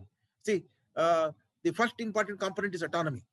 So medical ethics ultimately underlines the importance of autonomy of the patient, of the health profession, of the healthcare workers, both at all levels, which includes consent, freedom of choice, privacy, and confidentiality. I'm happy that the earlier speaker said the example of Israel, where a video recorded consent and a doctor speaking to a patient is becoming a must. So you can imagine what is the likely order of the day from the point of autonomy is concerned. Then non-maleficence. In other words, do not harm a patient directly or indirectly. So this again is a very important component. Next is the beneficence. In other words, whatever we do, It should be for the benefit of not only the patients, but also to good of the family and the society. Then justice, fairness, equality, non-prejudice, context, etc. These are the four important cardinal principles of medical ethics that we have been teaching. At the same time, we are advocating. But the question now is, are we following them during this COVID-19 pandemic? Yes or no? The question is, neither we can say yes, nor we can say no, because we are not sure as to what is going to happen. Now, the first dilemma for health professionals as well as healthcare workers is that we cannot strictly adhere to medical ethics. Why? The patient flow far exceeds the resource available, heavy demand for resources and facilities. What is the reality? Lack of adequate resources, facilities, and medicines, both at the government hospitals, private hospitals, public-private partnerships, in terms of the wards, beds, ICUs, ventilators, HFNC, BiPAC, oxygen cylinders, PPE, masks, medicines, and whatnot. Then lack of proper, well-established protocols. Every day there is a different protocol. We appreciate that the protocol is modified every day, but the health professionals at a tertiary level, a health professional at a rural level is totally confused at times because of the multiple protocols in terms of administration, diagnosis, treatment, discharge, contradictions, and variations. Then allocation of available resources and facilities and medicines become subjective, because when the resource is limited, when the need is more, when the demand is more, then the allocation becomes subjective. When it becomes subjective, naturally the ethical values disappear. Then lack of trained health professionals and healthcare workers and support staff, particularly to manage COVID. But thanks to the health professionals and healthcare workers, we have come as one particular army called COVID Army. And today, the world recognizes them as COVID warriors. My salutations to all of them who took the challenge on its in letter and spirit. Then allocation of available health professionals and healthcare workers is again subjective. Who has to work, who should not work, when the rest is to be given. It's mainly because of heavy density of workload, burnout, worn out, moral distress, fear psychosis, separation from family, risk of infection, and protection to family. A nurse or a person will ask, yes, I'm ready to do the COVID duty. Who will take care of my family? Is there any insurance for my family? It's there in the government sector, but what about the private sector? These are the issues. Then the first dilemma we face is lack of timely decision and clarity of policy, contradiction among administration, precedence of lawmakers over the health professionals and healthcare workers. In fact, the lawmakers are going to decide more than the health professionals. Probably we have to have a balance in this. Diverse healthcare systems. There are a number of pathies. Every pathy say that we have a Ramabana or we have a treatment, but no one comes out to conclusively as to this is the real medicine for this one. In other words, people are totally confused. Lack of effective treatment line, disruption of private clinics, nursing homes, family physician concepts, diverse research output and outcome. I already told you. Differential approach to rich and poor. If you have got 10 lakh rupees, you can get yourself admitted to a sophisticated hospital. If you don't have, nobody is there to take care of you. To that extent, there is discrimination. Tall claims and false claims. As I told you, even at the highest research level and institute level, there are tall claims, there are false claims, which are to be retracted at later stage. So, in other words, for COVID-19 management as well as bioethics, much is unknown, less is known. And we are almost working in dark, and we are searching for an elephant in a dark room. Then the second dilemma is there is no clear information to people on admission and treatment. The patients are running from pillar to post. No hospital directly takes them. There are so many other hurdles. There are so many protocols, and they are shown different hospitals, COVID, non-COVID, and other things. And thus it enhances the morbidity and mortality. No clarity and decision making on admission and treatment. Even some of the VIPs also had this particular difficulty. Testing and confirmation also started. In the earlier days, it took minimum 3-4 days. Thanks to the establishment of the new ventures, today within 24 hours we are able to give the results. This leads to lack of proper timely treatment during that waiting period. In other words, in our medical practice, we say first 1 hour is a golden hour. Are we not missing this golden hour because of COVID-19 pandemic? And are we not putting the patients at risk? And regarding the affordability of treatment at private hospitals, no doubt there must be a channel of income for the private hospitals, but can it be branded by the public as exploitation? See, again, there is a dichotomy. We say that this resource is a must, this revenue is a must. The patient questions as this much is required or not. In other words, we have to strike a balance between what is accepted and what is projected. Then at the hospital, as I told you, distinction between COVID hospital and non-COVID hospital, COVID suspected and COVID patient, and seeking emergency care to admit or not to admit or to refuse. For people, where to go, to which hospital to go. With health professional, to treat or not to treat, and how to treat. For example, if a person comes with a heart ailment, etc., the first test is to be tested is whether he is COVID positive or negative, then only is admitted. Then what about his ailment, important ailment? What is it, golden hour we are going to lose? Then to treat or not to treat, and how to treat. With old patients, in fact, this is one of the important threats to medical profession or medical ethics. There are old patients of cancers and old chronic diseases, but what is happening to them is a question mark. Particularly geriatric, neonatal, pediatric, obstetric cancers and chronic diseases are totally compromised. Thus, according to this is my personal opinion, breach of schedule of treatment for chronic patients to go to treatment or not to do treatment is the choice for the option in choice for the patients. To give treatment or not to give treatment is the option in choice to the doctors. In other words, procrastination has become order of the day. This is a Shakespearean word. Procrastination, to do or not to do, is becoming a buzzword in case of COVID, when it is especially true of medical bioethics. The third dilemma is when to shift a patient to ICU, when to put the person on ventilator, and when to continue, how to continue with ventilator, when to remove the ventilator because of the demand, and to whether to withdraw life support, at what stage we have to withdraw. These are all the question marks and dilemmas. This has led to rationing, prioritization, and prediction of ICUs, beds, ventilators, life support, medicine, and healthcare. Thus, according to me, there is total compromise on the 4 principles of medical bioethics, and thus the total decision making and family-centered ICU care is put to a question mark. Then the 4th dilemma. This is a very, very striking feature. Total separation of patients from the family. 25 years of research stated that patient-family interaction enhances quality health care and prognosis. This itself is a challenge today. What are the expectations? But what is happening? Visit by family members in interaction and support, denied. Family-centered healthcare, denied. Doctor-patient relationship is broken. Family-patient relationship is broken. Communication of patient, family, doctor, not clear. Informal consent, autonomy, compromised. Justice, fairness, equality, equity, denied. Dignity and honor of in death is compromised. This is, in fact, a very, very shocking thing. And family interaction during dying time, totally compromised. The family members will not be near to a patient when he is dying, and he will not be able to speak to the family members during the last breath.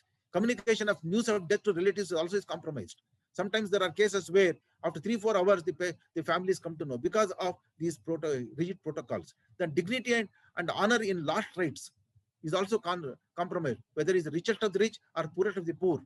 There are a lot of issues regarding the dignity and honor of last rites that is given to a departed soul.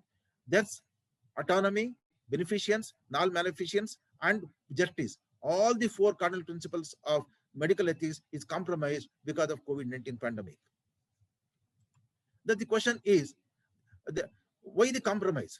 Fear of spread, fear of isolation, fear of psychological trauma, fear of social stigma, and panic situation. I was reminded of an anecdote where when a doctor was treating all the patients, he was considered as a COVID warrior, and he was given a floral welcome.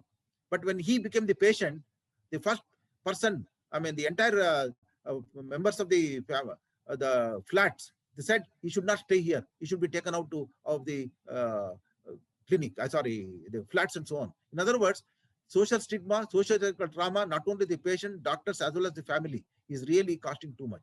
And it's at the cost of humanity and medical ethics. Lack of clarity, protection, assurance, unlocking process is already on, opening of activities is on, entertainment, religious places are still a question mark, opening of schools and colleges. In fact, students are panicked, parents are panicked, when the college is going to open, when the colleges are not going to open. So in other words, there is no clarity. And all these clarities leading to stress and anxiety and whatnot.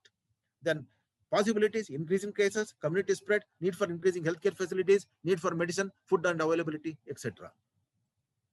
These dilemmas have led to the defying or breach of medical ethics and principles, autonomy, beneficence, non-maleficence, justice. Number of task forces at WHO, UNESCO, as well as at national and state levels are involved in addressing all these issues. But the time is running out. Let us hope for the better. Let us be optimistic. As I told you, we can and we will. Definitely will address these issues. It has come as a challenge, and thus there is a need to redefine redraft bioethical principles in the view of COVID-19 pandemic. That's the entire essence of my particular lecture. In other words, bioethics, what it was, what it is, and what is being practiced needs a thorough review in terms of COVID-19 pandemic.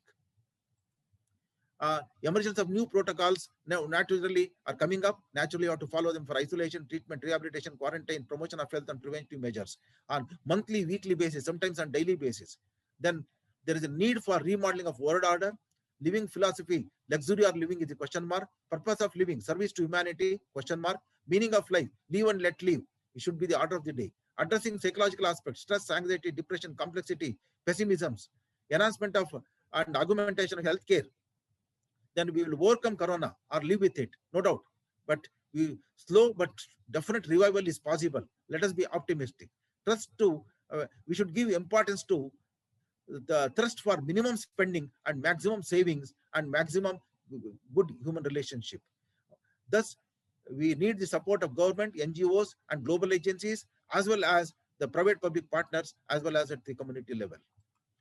Friends, today there is no choice, but it's a compromise. And the art of the day should be caring and sharing. And we should not compromise with the bioethics, but on the contrary, we should highlight the principles of bioethics, and as far as possible, we should try to stick to it and ultimately go for it. At Pravara, we have taken a lot of initiatives. Thanks to our benevolent management, we are indebted to our chairman and the president of Pravara Medical Trust, Dr. Rajendra Patilji. Though there was no government order yet, as early as June, we started a Pravara rural hospital, COVID hospital with 100 beds, with all the facilities.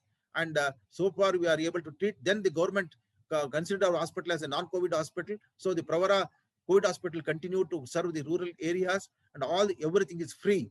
And because of that, we have got enable accredited COVID testing laboratory, where you have got TrueNat as well as the RT-PCR mission, and also the other methods of testing, so that within 8 to 10 hours we are able to give the results. And we are giving free of cost all the facilities to the the patients. And all the campus also is having all the facilities round the clock, so that we feel that there is as if there is no lockdown on our campus. To that extent, we are indebted to the management, and we are also indebted to our health warriors and the health professionals, and also our residents and students of our campus, the parents and the students.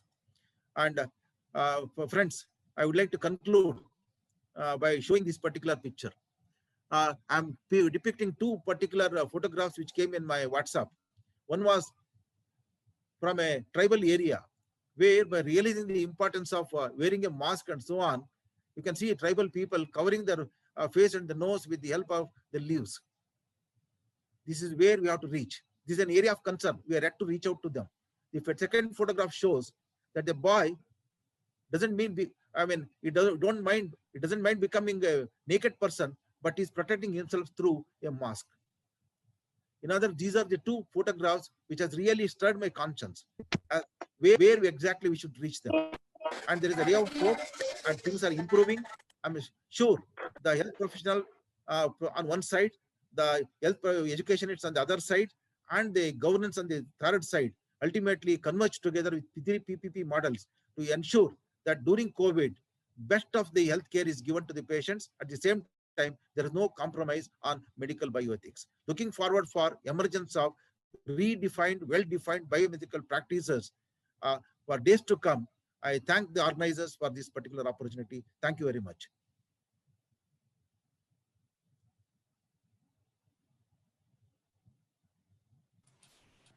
Thank you, sir. I think there are 5 questions for the. There is one question.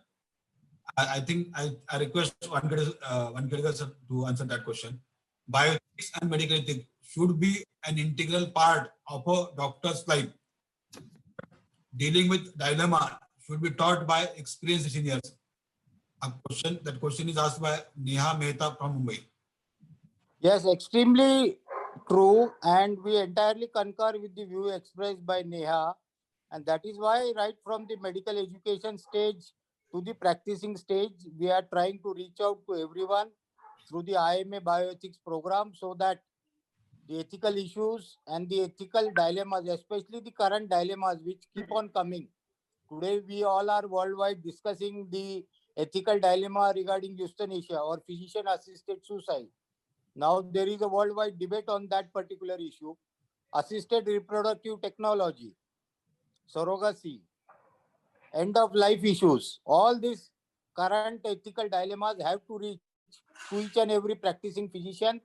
And that is why Indian Medical Association also, whenever we give credits, we give double the credits if there are ethical topics included in that particular CME.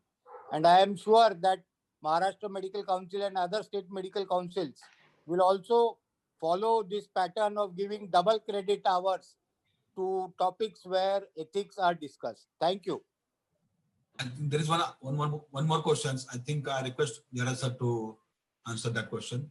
Should value building not be a combined responsibility shared by parent, school, college, and institution? Yeah, in fact, that's what I told. Bioethics, medical health profession education cannot be seen in isolation. Medical bioethics is not just confined to only a medical practice. It involves government, involves all stakeholders, including the patients and the relatives. Only when everyone is aware of what are the do's and don'ts, what are the standard protocols acceptable to everyone, properly the dilemma will disappear and the compromise will disappear, and there will be only one choice. The choice is that, yes, I am getting the health care and medical care to the best of my ability, from the best of the ability of the doctor. In other words, there is need for convergence of all these. Now we are seeing in isolation, attack on doctors on one side, and telling that doctors are negligent on one side, and we are telling that the patients are not cooperating, and so there are a lot of legal issues, the social issues, psychological issues involved in this. So it is not just that easy as we just profess. In practice, there are a lot of dilemmas, particularly for the doctors who are there in the casualty, the young doctors. And the recent scenarios of the vandalization of the hospitals, etc., beating of the doctors, etc., they are all eye-openers. And even the media is also showing a lot of hype. So there is a need for restraint on all these aspects. So it not only requires bioethics education to health professionals at the practitioner level, at the college level, at the university level, but also to the public. So there is a need for involving NGOs also in this particular aspect. So next, probably this is an initiation. Next time when we conduct a webinar, we'll be involving health profession, IMA, university. At the same time, we take an NGO also, so that there will be convergence of all the three stakeholders. May I add something to what Professor Jairaj has said? Yes, sir. Yes, sir. Please. First of all, let me thank Professor Jairaj that in spite of being a medical administrator and academician, for showing his great concern for the most biggest issue which the fraternity faces, that is the violence against the medical professionals. No doubt, strong legislation definitely acts as a deterrent, but these are social crimes and they need to be addressed at a societal level, where convergence of all the stakeholders together is a necessity. Today, the medical professionals have to understand that no longer exists the patriarchal vertical system of medicine where the doctor says a thing and the patient blindly follows it. Now it has become a horizontal system where the patient is supposed to be an equal partner in his own management. And that is why the need for person-centric medicine has come up in a big way on a global scenario. And if we are going to have a horizontal relationship,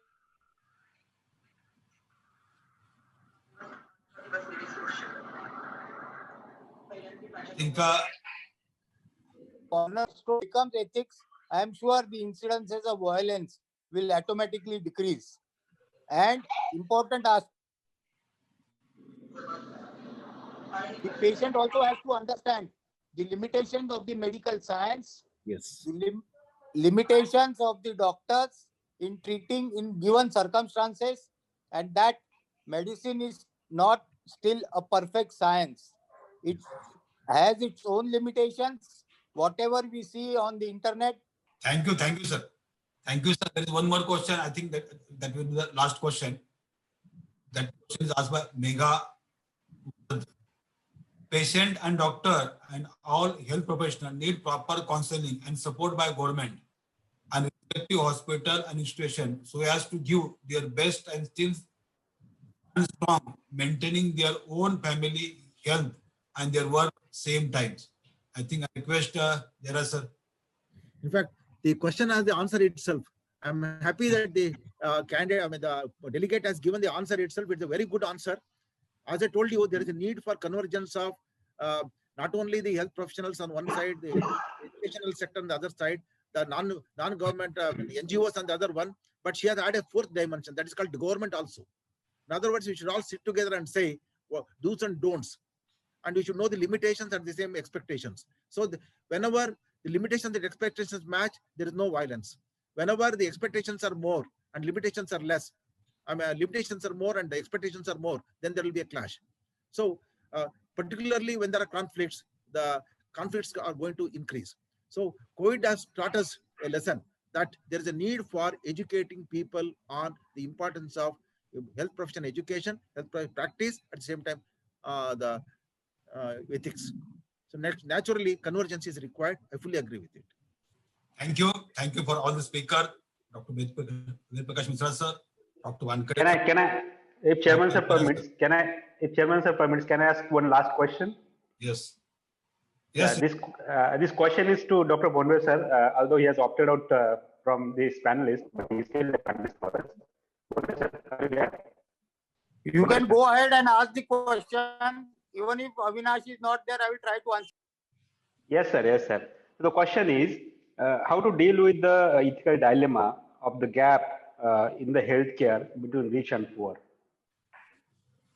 That is exactly what all the panelists are harping on, especially Professor Jairaj has very nicely elucidated on it, that this is not only a scientific issue, but a socio-economic issue. And this gap is very, very prominent in developing countries like India. And that is why we need to accept the fact that given that is one of the ethical dilemmas, allocation of scarce resources. Yes. If we have only 1 rupee, should we spend it more on the primary healthcare or on tertiary healthcare? That is the issue. Should we have an insurance-based model or should we directly strengthen our public health infrastructure? All these issues are integral part of dealing with these ethical issues. Thank you. Thank you, sir. I think that topics that is concerned with the ethics in medical professions, education, ethics for bioethics for the medical professionals, and bioethics in COVID-19 pandemics. All these topics or aspects of the topics that are covered very well by all these speakers. The two things are there that we are deliberated during the whole 1 hours. One point that is raised about the informed consent, and second is about the ethics. Basically, as far as the law is concerned, there is no legal definition as far as the ethics is concerned, and there is no legal definition for consent is concerned. So, since many years, actually, I was wondering for the legal definition as far as consent is concerned. Just there is mentioned in the Indian Contract Act. So, we thought on that aspect, and we reviewed many judgments that they have given by the Consumer Court, Supreme Court, or High Courts, and we came to the conclusions about the elements of the informed consent, and that will be the guide for the medical professional.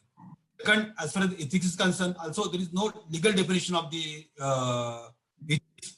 These are moral principles laid down by the respective council for the professionals since long times. So these are these both things that they are very important as far as the medical profession is concerned. So I wrote a book on informed consent in medical professions. Same thing that what I mentioned, what things are required during the professional practice. Second book that we wrote along with Dr. Thetme and Dr. Sandeep Mane, Beyond Medicine, A to E for medical professionals. That what you have discussed, that is attitude, that is more important, behavior, that is also important, communication is also important, and doctor-patient relationships, and things. So Beyond Medicine, A to E for medical professionals. The purpose was to bring out all these things before the medical professional.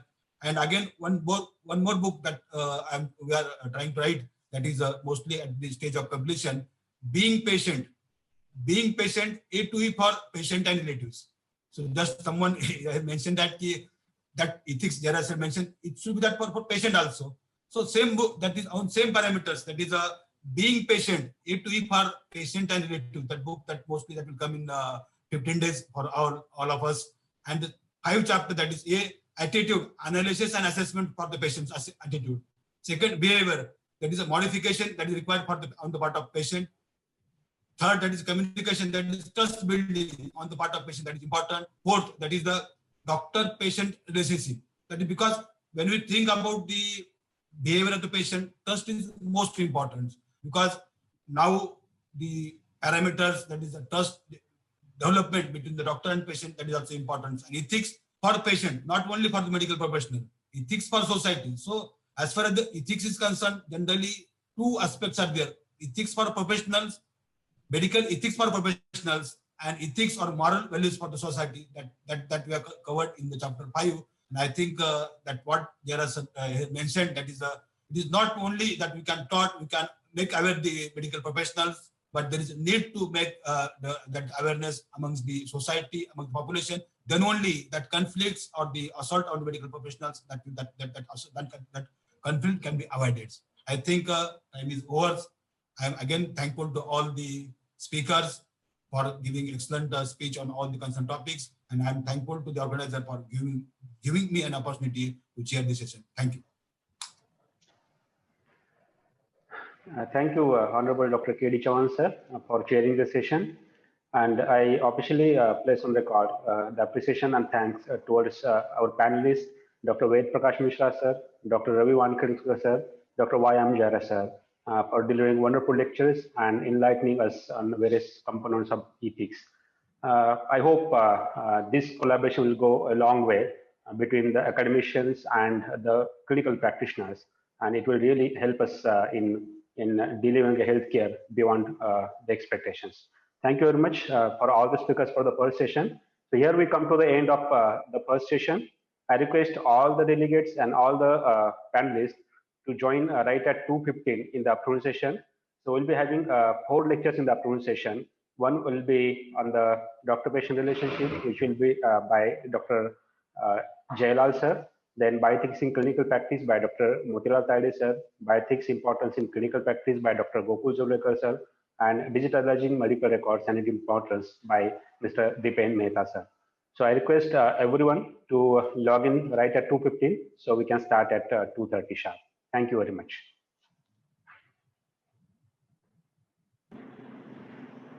Thank you, one and all. On behalf of Providence Institute of Medical Sciences, all the IMA office bearers and office bearers of IMA Shrirampur branch, and thank you, Dr. K.D. Chavan, sir, for chairing this session and conducting the proceedings in a smooth manner.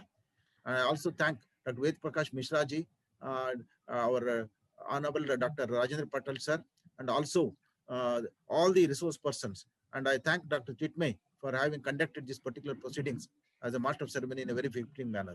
On behalf of Providence Institute of Medical Sciences, I am thankful to one and all the delegates, resource persons, and long live bioethics and medical profession. Thank you.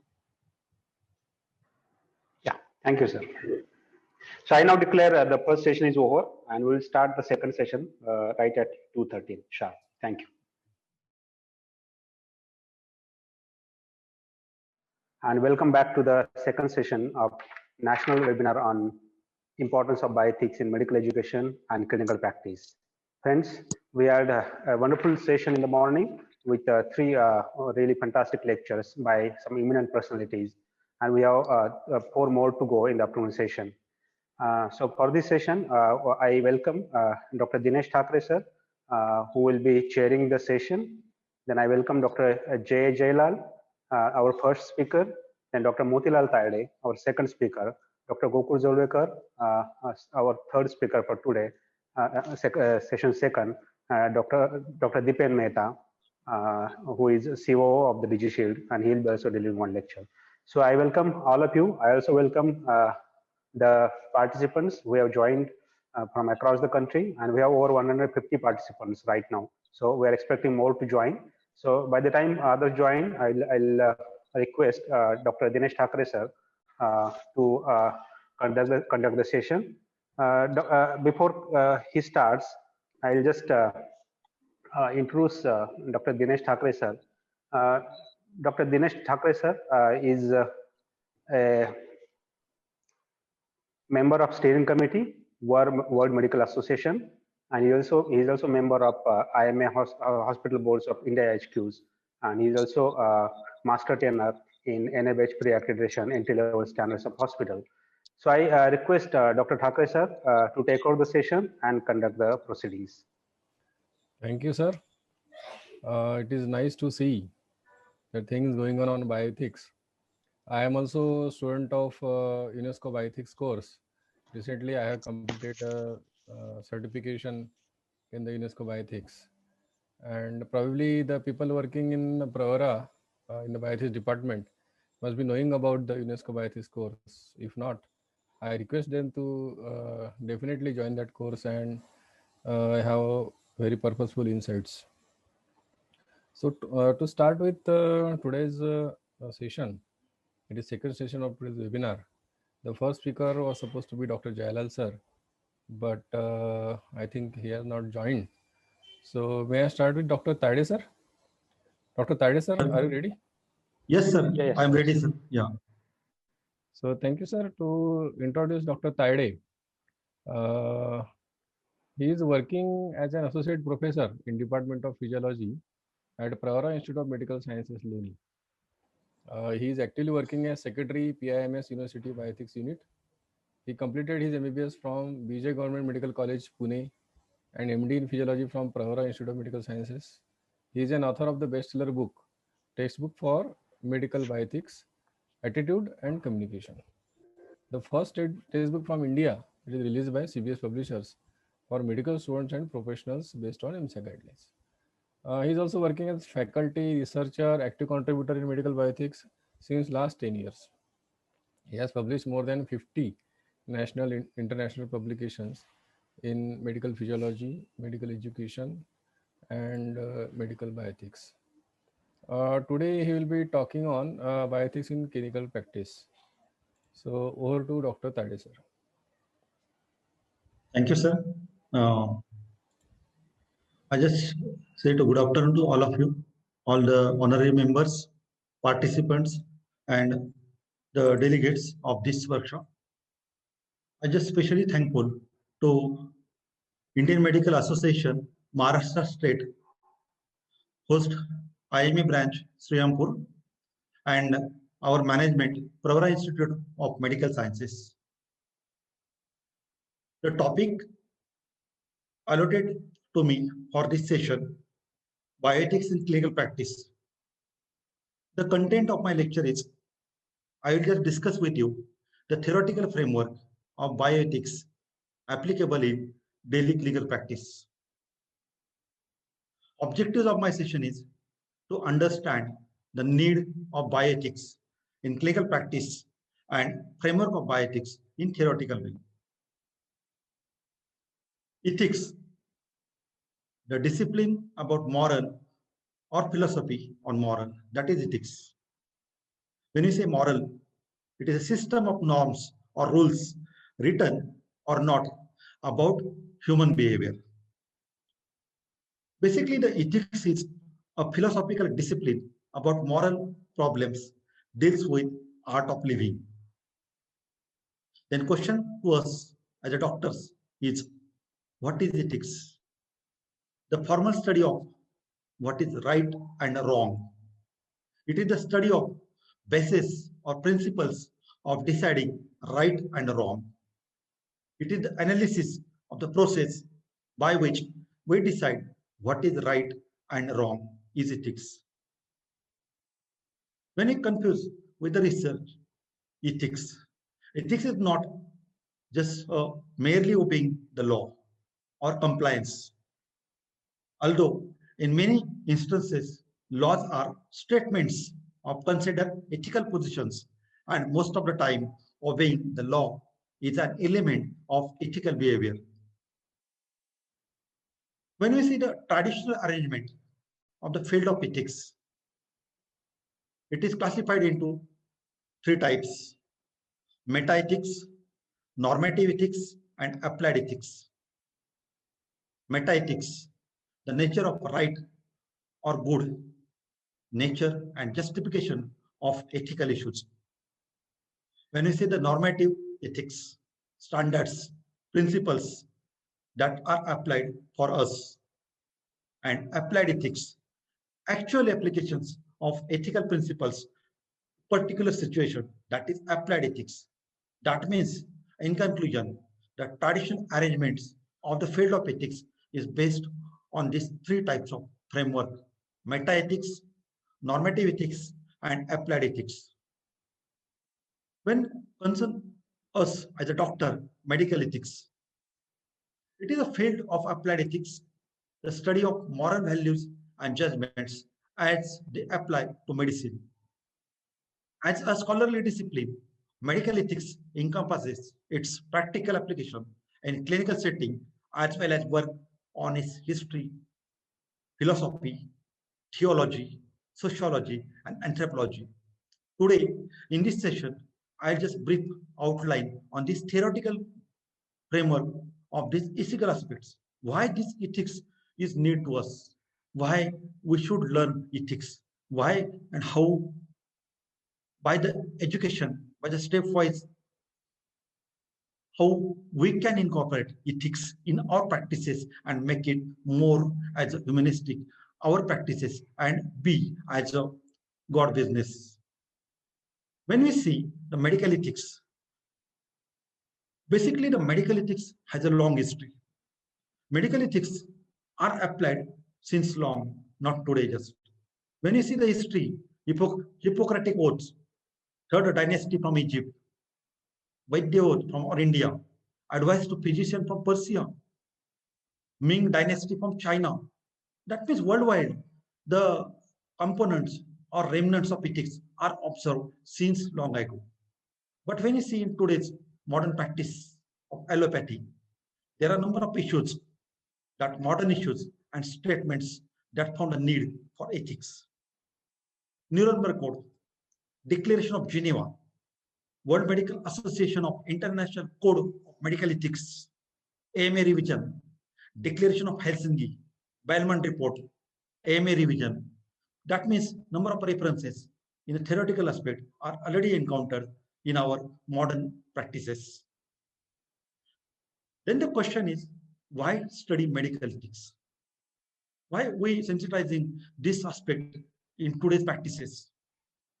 Basically, ethics is and always has been an essential component of the medical practice. Some ethical principles are basic to the physician-patient relationship, but application in specific situation is often problematic due to disagreement about what is the right way to act. The study of ethics prepares medical students to recognize different situations and to deal with them in a rational and principled manner. Then the question is, why study medical ethics in a proper way? It is as an integral part of medicine, at least since the time of Hippocrates. The concept of medicine arises as a profession, compulsion as a profession, compulsory to be incorporated in our profession. In recent times, influenced by the development in human rights, it is closely related to laws, that is medical licensing, regulatory officials, etc. But ethics prescribes higher standards, occasionally requires that physicians disobeys law that demand unethical behaviors. Laws differ significantly from one country to another, while ethics is applicable across the national boundaries. That is the importance of ethics as a unique. When we say bioethics, the medical ethics are closely related to the bioethics, but not identical. Medical ethics focuses primarily on issues arising out of the practice of medicine, while bioethics is a very broad subject concerned with the moral issues raised by the development in biological sciences. Bioethics does not require the acceptance of certain traditional values that are fundamental to medical ethics. Then what is bioethics? When you say theoretically, bioethics is a term derived from Greek bio, that means life, and ethikos means moral. The science and art that aims at identification, analysis, and a resolution of the ethical issue in almost any field that is related to human life and health. That is bioethics. Bioethics, it is a branch of applied ethics that studies the philosophical, social, and legal issues arising in medicine and the life sciences. It is chiefly concerned with human life and well-being, though it sometimes also treats ethical questions relating to non-human biological environment. The German theologian Fritzar published the article with this term bioethics that translates bioethics and that is applied nowadays as a bioethics. Now, as a practical ethics, medical ethics focus on the process of deciding what is the most appropriate, that means right course for action in a particular situation in our practices. Given these facts, given my skills and abilities, operating with finite knowledge in real time, and then effecting that course of action. The ethical problems, the problems caused by the fact of having to choose between good or things to which we own an obligation. Bad ranking of goods, failure to grasp the facts creates ethical problems. Bad factual analysis creates the ethical problems and often caused by personal or institutional distortion. When we see our working as an organization, there may arise organizational issues or problems. General organizational culture, ego, overly punitive responses, lack of a culture of responsibility, failure to acknowledge information distortion, bad communications flows, high transaction cost for doing the right things. Then what is the process of making ethical decisions? Awareness, yes, surely awareness. What are the facts? What are the issues? What rules or values apply here? To whom or what do I owe a duty? How should they apply? Who need to decide and act? To what am I obliged because of role or my position? What are the consequences of my act? What are the consequences of my decision? What are the consequences of my behavior? And what are the options to me to be better as a physician, doctor, and as a human? Then the question is, duties to whom or what? Why we should follow, how we should follow, and how we should integrate the duties to whom or what for individuals, groups, and ideas.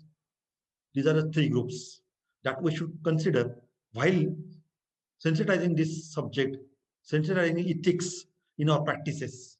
Individuals as the patients, patients' families, colleagues, our co-workers, and self. As a group, profession, as society, and mainly the weaker. Ideas, the law, truth, justice, and individual values that are our ideas or principles that makes us unique or humanistic. That are the three groups for which the duties to which we should follow in ethical manner. When we see the duties, what are the sources that we found here in ethical manner? Ethical aspects, legal obligations, institutional obligations, professional norms and obligations are bind to us. When we see the legal obligations like health insurance, emergency treatment of the patient, or reporting duties, these are our legal obligations. As institutional obligations, practices of our hospitals. As a professional norms and obligations inherent with being a physician as individual. Then the question is, how do individuals decide what is ethical?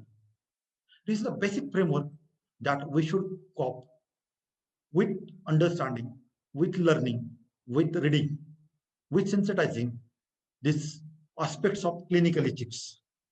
When the question is, how do individuals decide what is ethical?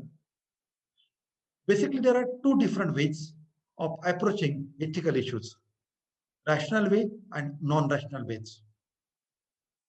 Non-rational way approaches are basically obedience, imitation, feeling, intuition, and habit. These are our routinely used non-rational ways, non-rational approaches. How do we decide what is ethical? We decide our definitions, our ways, our thinking on these rational approaches. Obedience, that means following the rules or instructions of those in authority, whether or not we agree with it or not. Imitations, following the examples of our role models. Feeling or desire, that is a subjective approach that decides what is ethical, what is not ethical, what I should do, what I should not do, what is the timing of my reaction, how it should be the timing. That are our feelings or desire in a subjective fashion. Institution, that is location in the mind rather than the will. And habit, there is no need to repeat a systematic process each time a moral issue arises similar to one that has been dealt with previously. That is our habit. These are some non-rational ways or approaches that we use routinely in our practices to decide what is moral, what is humanism, what is correct, what is right or wrong. But when we go and decide to go in a rational approach, in a systemic approach, in a theoretical approach, that we see as a rational approaches like deontology, consequentialism, principlism, virtue ethics. That means there are a number of rational approaches that find to us. Deontology, it is a search for well-founded rules. Consequentialism, the right action is the one that produces the best outcomes. The best nodes uses utility as a measure. Principlism, often clash of principles. Virtue of ethics, a type of moral excellence, importance of virtues, compassion, honesty, prudence, and dedication.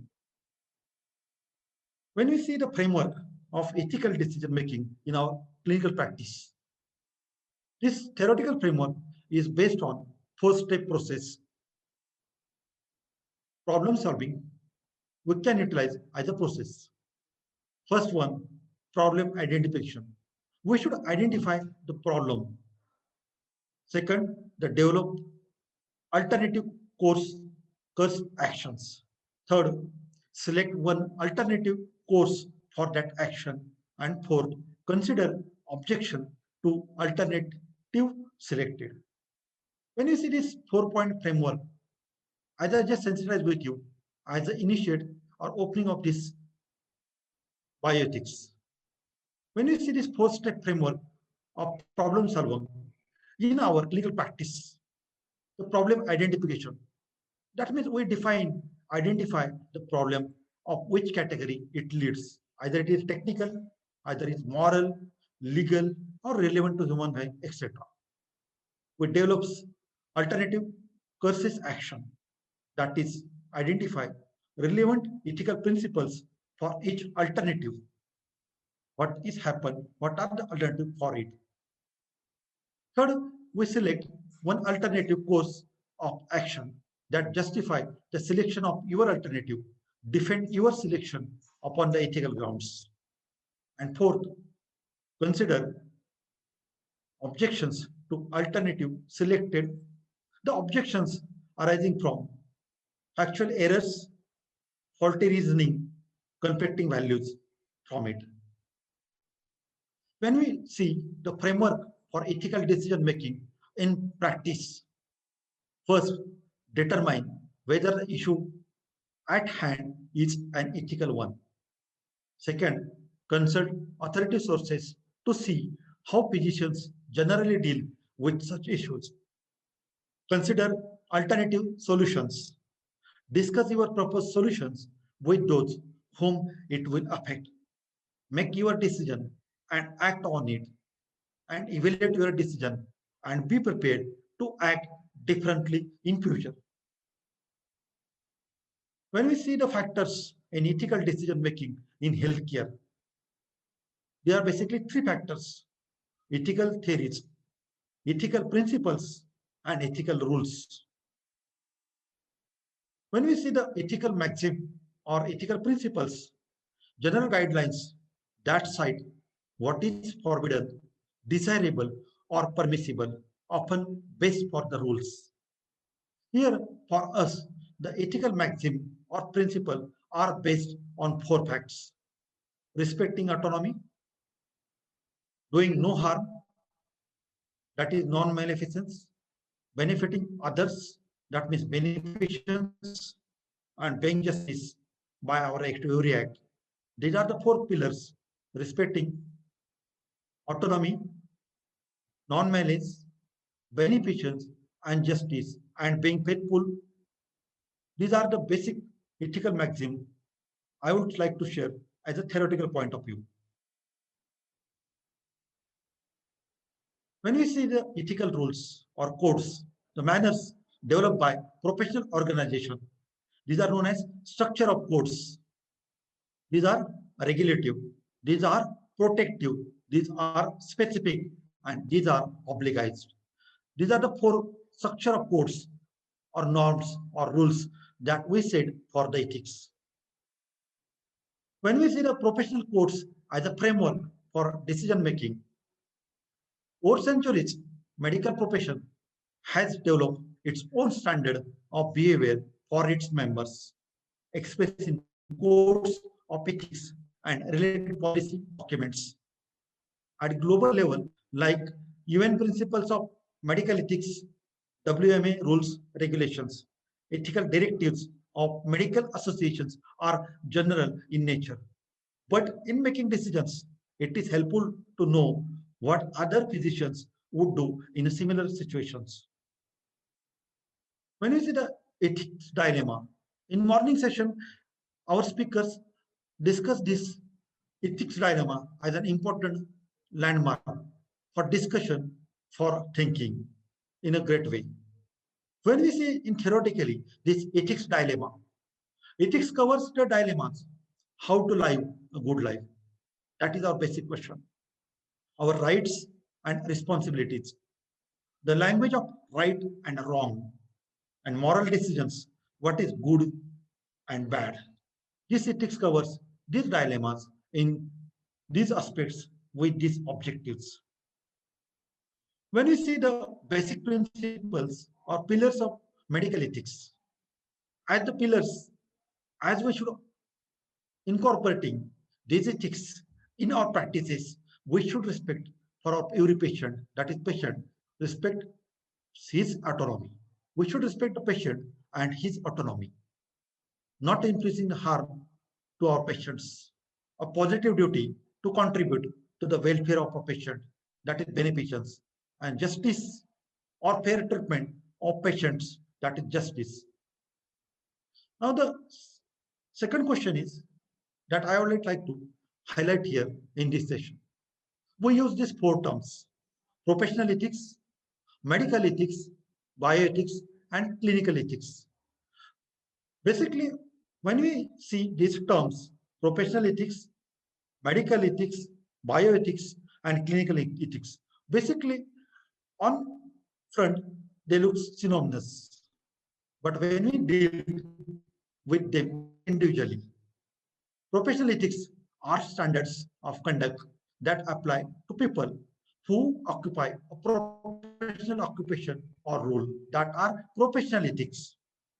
Medical ethics concern issues related to practice of medicine, explores and promotes principle building conduct of healthcare professionals. This involves the consideration of others in deciding how to act. When we see the bioethics could be defined as the study of ethical issues and decision making associated with the use of living organisms. Bioethics included medical ethics. Bioethics is learning how to balance between different benefits, risks, and duties. When we see the clinical ethics is the practical and applied disciplines that aims to improve patient care and patient outcomes by focusing on reaching a right and good decision in individual causes. It focuses on the doctor-patient relationship and takes account of the ethical and legal issues that patients, doctors, and hospitals must address to reach good decisions for individual patients.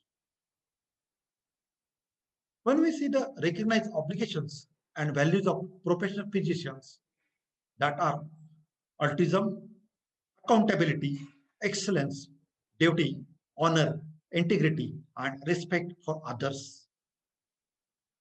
When we conclude the fundamental principles of medical professionalism, as a clinician, patient welfare, patient autonomy, and social justice are the three basic fundamental principles of medical professionalism. Here, the physician is not only the person concerned with curative approach, but also accountable for preventive care, holistic care, promotive, and palliative care of our community. In morning session, Dr. K.D. Chavan sir has explained us and just sir share with us to being a patient. Obviously, sir has highlighted very important point in his brief that being a patient, what are the patient's rights? Right to best quality medical care and treatment, freedom and choice of treatment to your patient, right of self-determination of your patient, right to religious faith and comprehension to your patient, right to information to your patient, patient confidentiality, obviously, to your patient, and very important, informed consent. These are the basic patient rights we should consider in our daily practices. In conclusion, the autonomy, the right provided to our patient, simultaneously, doctors has to obey principles of beneficence and non-maleficence. That means he has to provide the best treatment to his patients and see his patients should not suffer any harm during the treatment. The base of medical ethics stand on this conclusion, which extends with the provision of justice as human. The Tom Pucham and James Childress frame their model of medical bioethics on this concept and propose 4 pillars as basic fundamental principles of medical bioethics. In conclusion, outcome of the learning and understanding ethics is to become competent morally and for humanization of the profession that Honorable Mishra sir has said in the morning. Sir highlighted these 2 issues. We should become as a competent morally and we should be as humanization of the profession. It's our moral obligation. I write this book with my theoretical way to explain the ethics. My book is based on the dedicated theoretical framework of this bioethics in a complex, in a comprehensive, in a simplified manner. I included topics, principles of bioethics, doctor-patient relationship, professionalism, communication skills, and ethical dilemmas in our practices in these 4 groups. With this, I would like to quote of Mother Teresa. She said, medicine is a mission. It is not a profession and it is not a business. With this, I thank you and conclude my session. I thank organizers, especially IMA Maharashtra, IMA Srirampur branch, especially Dr. Kutte sir, Dr. Sancheti sir, Dr. Thakre sir. I thanks our Honorable President of Pravara Institute of Medical Sciences, I thanks our Honorable Vice Chancellor, Sir, Provara Institute of Medical Sciences, all honorable participants, delegates. With this, I conclude this session. Thank you. Thank you very much, sir. You have touched very basic thing which one should know, and for the benefit of students, that if they go through your book, and I also just now decided that I will also purchase this book and go through this book. It Thank must you, be sir. having some practical tips for professionals also. Yes. Thank you very much, sir. Thanks, sir. Thanks, sir. Now our next speaker, I think Dr. Jailal sir has not yet joined. So Dr. Zorwekar sir, sir. I'm there. Okay. So can we continue with you? Yes, sir. Yes, sir. Okay. Thank you. Thank you, sir. So our next speaker is Dr. Gokul Zorwekar. He is MBBS, DNB, MS in General Surgery, CMCL, and FAIMR Fellow. Professor and Head at Department of Surgery, Rural Medical College, PIMS. And he has completed MBBS from BJMC Pune in 2000, MS generally from General Surgery from GMC Miraj. Joined RMC Loni in 2005 as Assistant Professor and now working as Professor and Head, Department of Surgery. In his achievements, he is recognized postgraduate teacher of PIMS, guided nearly 5 postgraduate students of MS General Surgery. In publications, there are 26 national and international publications. He has FIMER fellowships in 2016, and he took bioethics training in 2019. In exchange programs, that is NAS PAME Teachers Exchange Program 2018, he completed 21 days exchange program at world-renowned Karolinska Institute, Stockholm, Sweden. And today he will be talking on bioethics importance in clinical practice. So over to Dr. Zorwekar, sir. Thank you, sir. Sir, before you start, I have a request to make for the participants. A gentle request to the participants, if you have any questions, specific question to the speakers, please ask the questions in Q&A, and also mention your name so that we can take all the questions at the end of the session. Thank you. Sir, please, over to you. Yeah. First of all, the topic given to me for today's discussion is importance of ethics in clinical practice. So at the outset, I am thankful to the organizers, IMA Shirampur and International Bioethics Cell, PIMS deemed to be University Loni BK, for giving me this opportunity to share my views on importance of bioethics in clinical practice. So let me share my PowerPoint. So myself, Dr. G.J. Zorwekar. So my topic for today's discussion is about importance of bioethics in clinical practice. So already I have myself, Dr. G.J. Zorwekar. I am presently Professor and Head Department of Surgery, Rural Medical College Loni, which is a constituent unit of Provara Institute of Medical Sciences deemed to be university. So purpose for today's session is understanding importance of bioethics in the clinical setting through clinical scenarios. So basically, it's already depicted by most of the speakers, is inseparable and inherent part of the clinical medicine. A physician or clinician has an obligation to benefit patient, avoid harm, and respect value and preferences of the patient. There are two types of moralities here. Ethics is all about specific moral choices to be made, which is over and above the treatment to be given to the patient. Some of the moral values are supposed to be common, like a son is obeying his father is supposed to be the common moral. Against that, we have certain particular moral, which is like a professional duty, like which is given to a physician who is in an accepted role to provide competent and trustworthy services to their patients. Now, since we are progressing by leaps and bounds in our modern medical science, there are significant issues are there because of technological advances. And because of technological advances, we are having some of the inherent issues in our day-to-day practice, and that is causing the more number of litigations against the doctor in today's era. And that's why now we have a specialized branch of ethics into our patient care that we know as bioethics. And further, it has scope for further development into various branches of the our medicine, like in research, like in public health, like in various organizations, or even it has broadened its importance into the clinical areas in the form of clinical ethics. Now, why we are supposed to know about bioethics?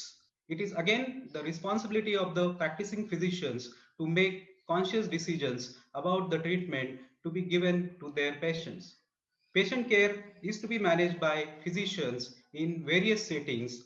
So while they are making the decisions on the part of the patient, they are supposed to be taking or selecting the appropriate treatment.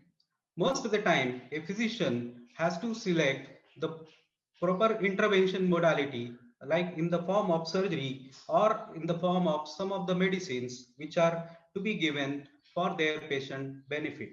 Now, there are some fundamental principles of and ethics we are going to discuss some after few slides. Ethics is, again, as I said, is a ethical obligation to the physician. A physician has a role, definite role for the benefit of patient. He has to avoid or minimize harm to the patient. He has to respect the values and preferences of the patient at a given period of time. There are four fundamental principles of ethics in the form of beneficence, non-maleficence, autonomy, and justice. If you see the first two, that is beneficence and non-maleficence, they are dating back to the Hippocrates. So Hippocrates, in his understanding, has given a quote: it is nothing but to help to the patient and do not do any harm. So it is to help and do no harm to the patient. This is a quote given by Hippocrates way back. So the first two principles of beneficence and non-maleficence are dating back even during the Hippocratic era. The later two were added later on, like in the form of autonomy and justice. So it can be date back in Percival's book in 1800, and some of the discussion already done by Dr. Taide, which was given by Beauchamp and Childress in their book on principles of bioethics. Now let us go to all these fundamentals one by one. So first fundamental principle is beneficence. It is obligation of a physician to benefit the patient in any situation. It is like removing the underlying condition without harming the patient. It is like this beneficence is nothing but it is more stress given on positive efforts or protecting the rights of the patient. It is like paying back the debt to the society which we have taken for our education. Like I got studied in government medical college, where most of my educational cost was borne by the government. So it is nothing but paying back the debt which government has given to me for my education, and that's what is a beneficence I have to give to my patient, whatever I received in turn from the society, from my family, or from my institute, or from the government. Second principle of bioethics is non-maleficence. Non-maleficence is nothing but it is an obligation on the part of a doctor or physician not to harm the patient. He has to always take the course of action which is beneficial to the patient without doing any harm to the patient.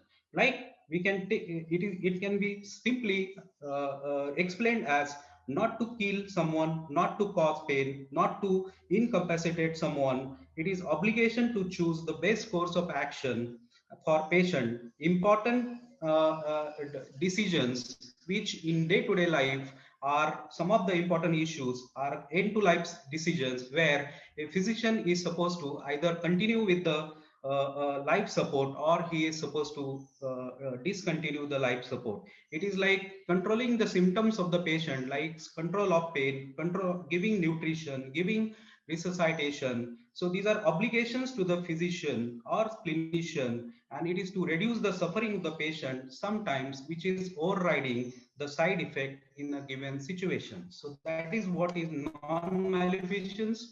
The third principle is autonomy, which is I found most important in the clinical practice. It is nothing but it is interpreted by Immanuel Kant and John Mill in the form of power to make a rational decision and self-determination, which is a basic fundamental right of the patient. It is affirmed further by Cardozo in 1914 in a court decision. It is a right to the every human body and which has sound body and sound mind has a fundamental right to determine what shall be done to his own body. And that is what makes autonomy as one of the important fundamental right of the patient. So it is a history, if you see, it dates back to the role of physicians as God, and physicians that time were in the role of paternalism. So paternalism is better to be described as parentalism, like a father is doing duty for a child. So that was the role doctors were playing during those days, where doctor was taking all the decisions on the behalf of the patient, and doctor was supposed to be the next God in those situations. But now, since we are developing, we are doing the day-to-day progress in modern medicine, now that kind of a role given to the doctor is not acceptable. Now doctor has to understand that there is something now patient autonomy, and patient has a basic right to decide a treatment which is to be given to him. So there are some basic components of autonomy. So like morning, Dr. Chavan has well quoted informed consent. So informed consent is one of the most important part of the patient autonomy, where any surgical or medical procedure or research done on the patient has patient or subject for proposed action should be competent. He should receive full disclosure of the modality. He has to make a voluntary choice what he is supposed to whether he is supposed to have the treatment or not. The second principle in that would be truth telling, which is again one of the important vital part of the doctor patient relationship. Not following these questions, usually doctor's role. So doctor's role is in question if he is not disclosing the truth to the patient. This example can be taken for our consideration. A cancer patient, if not told about the diagnosis and prognosis, probably is going to be deprived of important life decisions like fulfilling the important life roles. Patient may not be able to fulfill his duties in a proper manner if he is not told about the diagnosis and prognosis. So if he is given timely information, then probably he will be taking better decisions to authorize family members to take decisions on his behalf. The third principle in patient autonomy would be confidentiality. So confidentiality is nothing but it is an obligation on the part of the physician not to disclose the confidential information to the other party without the patient's authorization. Exception for this rule would be sharing necessary medical information by physicians to the team or to their subordinates or doctor panel or team of the doctors. That's the only exception for this rule. Erosion of this particular principle of confidentiality is now on the problem because of developing e-records or medical records in a modern period. Now, some of the important principles. So a patient information should not be shared by doctors either to the family members or social media or gatherings in any situation. Exceptions for all these rules can be like a situation of gunshot wounds or patient who has sexually transmitted diseases or situation which is going to harm the others like a epidemic or patient HIV partner of a patient or genetic risk involved in a given case. So these three important principles, they are supposed to be part of the patient autonomy. Now the fourth important principle that is justice. So this is some elaboration about the informed consent. So informed consent must be, patient must be there in a position to competently understand and decide what is going to be done with him. He should be given full disclosure of underlying condition. He has to comprehend the disclosure which has been given to him. Patient has to act voluntarily for whatever decision he is taking for his further treatment. There has to be consent from the patient for proposed action. Then only a doctor has to act in accordingly what patient has given as a choice to him. So it is not to be decided by doctor. Doctor has to give up the role of parentalism or paternalism now. He has to act according to the patient autonomy, and he has to each time take the valid informed consent, and with that he has to give treatment to the patient. So similar what I told about truth telling, he has to tell the truth to the patient. Yes, he has a moral right to give the truthful information all the time to the patient and family member. He has to be maintaining utmost confidentiality for the given treatment. He should not share the information in social gatherings or social meetings, but he can disclose his information to his colleagues and team members for the better treatment in that particular situation. The last principle of ethics or bioethics would be justice. So justice is nothing but it's a most important principle again, which is supposed to be fair, equitable, appropriate treatment to be given to the patient in any situation. The justice in this case better described is a distributive justice, in which there has to be equal distribution according to the merit, share, contribution, need, or effort, and it has to be applicable to all the resources which are used during patient treatment in the form of medicines, equipments, and based on that, the doctor has to take further decision about equal distribution of resources.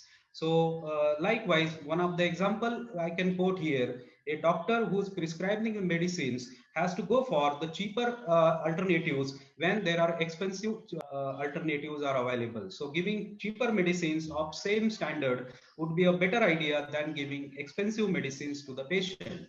So this is where again justice is applicable, and we have to be justifiable, and our practices have to make sure that we are doing justice with our patient. Now certain scenarios I'm going to use here for my discussion further. So there are two scenarios I'm going to discuss. Why I have chosen these scenarios? Because there are always going to be conflicts between the actual practice and the desired practice. So ideally, each one of the principles which I just now mentioned, like beneficence, non-maleficence, patient autonomy, and justice, have to be applied whenever physician is taking decision on the behalf of the patient. Physician has to consider not only the content but the context in the in case of conflict. He has to consider he's following all the required principles. So for example, a patient who's coming in a shock and who is supposed to be given fluid resuscitation, and if it results into thrombophlebitis, it is not going to be the thing against doctor, because doctor has acted in the role of beneficence to the patient, and he is not so whatever harm is there in the form of thrombophlebitis, that is non-maleficence, is not applicable in the given case. So there will always be a conflict between what is desired and what is the result. So accordingly, doctor has to act taking into consideration all the principles. So above all, it is always important that physician should communicate with the patient in clear and straightforward language. So most of like the problems which are day-to-day are resulted in day-to-day clinical practice is due to the non-disclosure and not having straightforward approach in a given situation towards the conflicts. Now here the scenario is depicting a 65-year-old lady who is suffering from loss of appetite and weight, and she has a yellow discoloration of urine. The son was informed by attending doctor, and the son requested the attending doctor not to inform the diagnosis to the lady in the fear of that she will get frightened And further, he insisted that if it turns out to be cancer, he would not like to treat her as she is old and frail. So what should be the ethical approach of attending doctor? So this is a day-to-day situation everyone is facing in their routine, and there you are supposed to take a possible good decision for further treatment. Now here, in this scenario, the son who has a demand of not to disclose diagnosis to the lady is going against the principle of patient autonomy. So if you follow the patient autonomy, which is one of the basic fundamental right of the patient to know the diagnosis and prognosis of a given case, so ideally, attending doctor should not follow the advice given by the attending son. Rather, you should meet the lady and in a very formal talk, without disclosing much of medical terms, you should inform the lady about her condition in a soft manner. And if she is in a understanding mode, she has to make the right choice for her treatment. Or otherwise, if she's giving authority to her son, then probably doctor can listen to the son, but only if the authority is given by the patient, that her son can take decision on her behalf, then only the attending doctor should take that into consideration. Otherwise, if he is straightforward following the son's advice, then probably he is going against the patient autonomy and patient, so that may not be a kind of a good decision on the part of treating physician. The second scenario I have for today's discussion is a 54-year-old lady who has recently undergone hysterectomy, and she has now pain and fever. So there was no response to the antibiotics. There was an emergency laparotomy done, and in which there was a sponge forgotten during last surgery. The sponge was removed with cleaning and incision was closed. Patient recovered and discharged. Now, what the obligation on the surgeon? Should he go forward and inform the lady about the findings, or he should hide the information from the lady? Now, this is one of the, again, critical situation on the part of all treating surgeons and clinicians. And most of the time, they are on the real difficulty whenever such situation happens with them.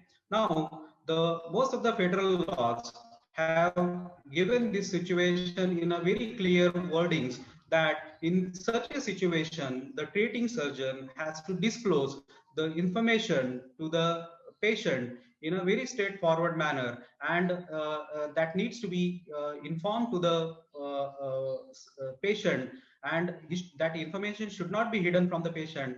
And patient has then further choice, because it is always going to be litigation and further suing of doctor who has created this case beforehand. But that is going to be one of the all the time trade for the earlier doctor.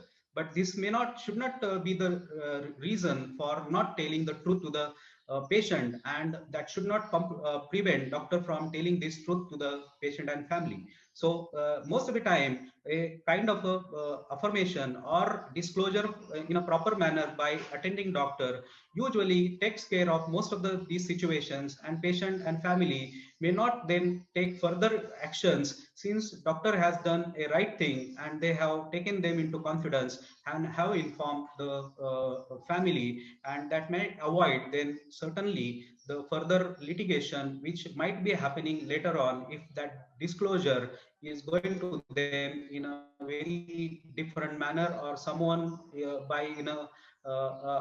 so apart from doctor, some other team member may disclose them later on, and that might be the difficult situation for treating doctor, since he has not taken the proper ethical decision. So these are two scenarios I have used for better understanding of principles so far we are discussing here with. So the third important discussion I wanted to do with all of you is the important role of a clinician or surgeon in the form of professional virtues. So these professional virtues are nothing but these are some principles a physician or clinician has to follow routinely in the practice. So he has to have a compassion, he has to have a discernment, trustworthiness, integrity to his profession, and he has to always be very conscious, consistent attitude towards his profession, and all these are going to make his professional presence a real importantly in front of the patient. For compassion, I would say it should be the sympathy which goes in favor of beneficence. Discernment, like it is principles which collide when decision is to be taken. Trustworthiness is nothing but it's needed when patients place themselves in the hand of physicians. Integrity is integration of knowledge, emotions, and aspirations while maintaining moral values by physicians so as to ensure professional and personal integrity. Conscious conscientiousness is nothing but it's a determine what is right in the given situation and not doing bad with the patient. So professional virtue is going to be one of the important part of bioethics. And what I would say that the morality is going to be the base of the pyramid. Professional virtues and ethical principles are going to be the further to be added with the morality, and when it is added with the knowledge and skills of a physician, that forms a caring model, and this caring model is going to be really important in clinical practice, which has three important things. One is ethical principles and moral values, second is professional virtues, and third is knowledge and skills of the medical professional. So this is something like difficult, not difficult to apply in a clinical situation, and it is truly now when we go through all the contents of the session, I can significantly conclude here: a physician should have qualities of heart and head. He should place always the interests of the patient above those of physicians, and interest of the patient has to be above the physician's interest. Medical knowledge and skills to be partner, and when we have these, then probably we are surely trustworthy and in a better role as a physician or clinician. So we always have to place our patient better against in more than our interest, and patient has to always get benefit what he is supposed to get out of the treatment encounter. So what has been truly said by Peabody, the secret of the care of the patient is caring for the patient. So I think this particular statement makes it very true in the today's setting, and we always have to care our patient, and that only by that then following all the ethical principles, applying our knowledge and skills in a given situation, and following professional virtues is going to be one of the key ways or key principles or key factors in deciding our stance in front of the patient, and probably then we are just doing justice with our role as a good doctor. So for my discussion, I have used this particular reference. So these are principles of clinical ethics and their application to practice by Dr. Basil Wari. So this is one of the resource I have used for my discussion.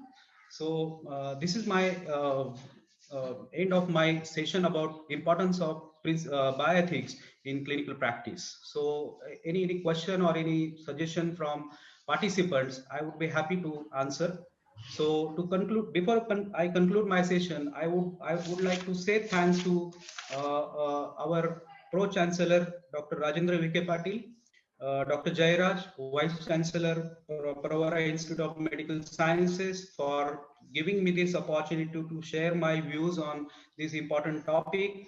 Similarly, I am thankful to Dr. Mishra, Dr. Bhandarkar, Dr. Wankhedkar, Dr. Jayalal, Dr. Saha, Dr. Joshi, similarly Dr. Taide, Dr. Thitme, Dr. Mundada, Dr. Kute, Dr. Sancheti, Dr. Pare, Dr. Dev, and the team of DigiShield, Sanket Barle and Dr. Mehta. Similarly, I am thankful to Chairman Dr. Thakre for giving me this opportunity and allowing me to share my views on this topic. Thank you. Thank you, Dr. Dovekar. It was a very nice talk, and especially stress on the four principles Actually, Yes, sir. whole of the bioethics is based on the 4 principles, and the one who understands the 4 principles understands the Yes, rest sir. of the thing. That is my experience. Yes, And sir. Yes, sir. Very fortunately, true. Dr. Jayalal sir is also the national convener, coordinator for this UNESCO bioethics course in Yes, sir. India. Last year, he organized Yes, sir. a very meticulous and in-depth bioethic convention at Kanyakumari, and we Yes, sir. got much inputs from this. As I earlier also said, that the bioethics department in Pravara, if some of the members want to go further and want to know more about the bioethics, there is a very good course of UNESCO bioethics, and you can go further. Thank you very much, sir. Thank you, Welcome, sir. Dr. Thank you. Jayalal, sir. Thank you. We are Sorry, I waiting was for you. We are worried yeah. whether you will join or not. Sorry. Sir, can we start with your lecture? Yes, yes, yes. Just a Sir, minute. just to introduce Dr. Jayalal, sir, he is a consultant general and laparoscopic surgeon. To our pride, he is the national president elect of IMA for the year 2021. As I told you, he is the national coordinator for UNESCO chair in bioethics, and also he is the vice president of Commonwealth Medical Association. And today he will be talking on doctor-patient relationships. Sir, please Thank continue. you, Dinesh Thakre and Ravindra Kutay. And in fact, sorry, I have held up and I am not in a position to give the PowerPoints because I was almost in the airport. I was traveling. So thank you very much for this organizing this wonderful event, because Indian Medical Association is very much concerned about this. We know that now today the doctor not only has to be legally right, not only clinically upright, not only have an professional etiquette, but he also needs to be ethically right. So the bioethical principles that we are trying our level best to infuse into the mind of our professional colleagues. And IMA concern is a zero tolerance on ethical, non-ethical issues. So we want to upgrade our relationship, the quality of our medical practitioners across the country to sustain, understand the principles of ethics and practicing. I'm so thankful to Dr. Kogil for elaborately discussing about the principles, the cardinal features on which we are depending. And I'm so much impressed that he was able to quote some examples and from which we could have much understanding on this issue. I am sure that we have heard a great oration from Dr. Mishra and Dr. Ravi Wankhedkar, the pioneers in the bioethical principles. One of the areas which we always talk about the doctor-patient relationship and the ethical concerns in the doctor-patient relationship. We all know right from the beginning of the early years of our clinical practice, it's a fiduciary relationship or a dependent relationship or a confident relationship. What the doctor says, the patient has to understand and carry on that. But there is no question, there is no argument, there is no unbelief. They always have a 100% trust on that. It is always a belief. The doctor will do always a good for us. Even if the doctor says that I need to change your, cut your arm, cut your finger, or whatever the decision, that was 100% accepted by the patient and they do not raise any questions on that. That is what we talk about the fiduciary pattern of our relationship, which we started with the initial part. We all know that it is not only the clinical skill of the patient doctor, it is not only the way the knowledge, however the knowledge the person is, the doctor is, but it's more important, the social relationship now he built is also very important, and the relationship how is built. So as rightly said by Dr. Kogel in the earlier part of the paternal approach, or the pluralistic, the personalized approach or the parental approach. And that is what we normally see the relationship in the early part of the life. But later it was understood, it is not there, but the knowledge exposition and the Google doctor concept, the input or the upgradation of the knowledge of the patient is also coming into way. So no more the typical paternalistic approach was able to be successful. People have started questioning that. People wanted to know that whether it is right or wrong, they want to know. So the next era of the doctor-patient relationship has turned into an informative, engineering, or a consumer model. The consumer needs to know about the product which he is buying.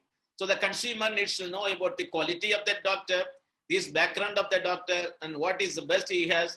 So the relationship also has a change from a paternal approach of a relationship and we were marching towards a relationship of a consumer or engineering model. You just plan and you have a project, and it is based on that.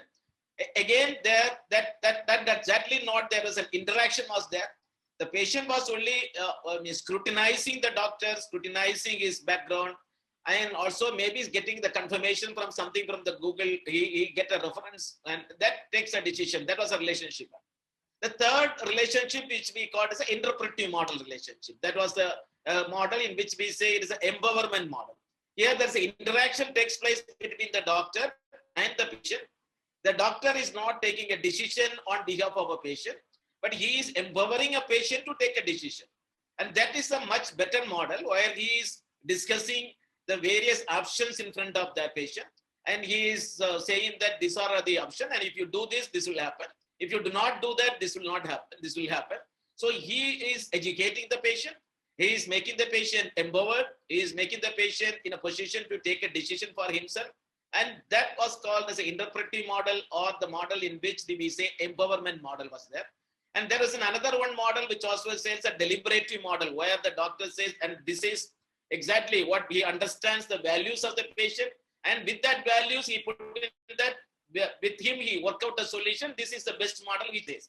So there are different models which we talk about the doctor-patient relationship.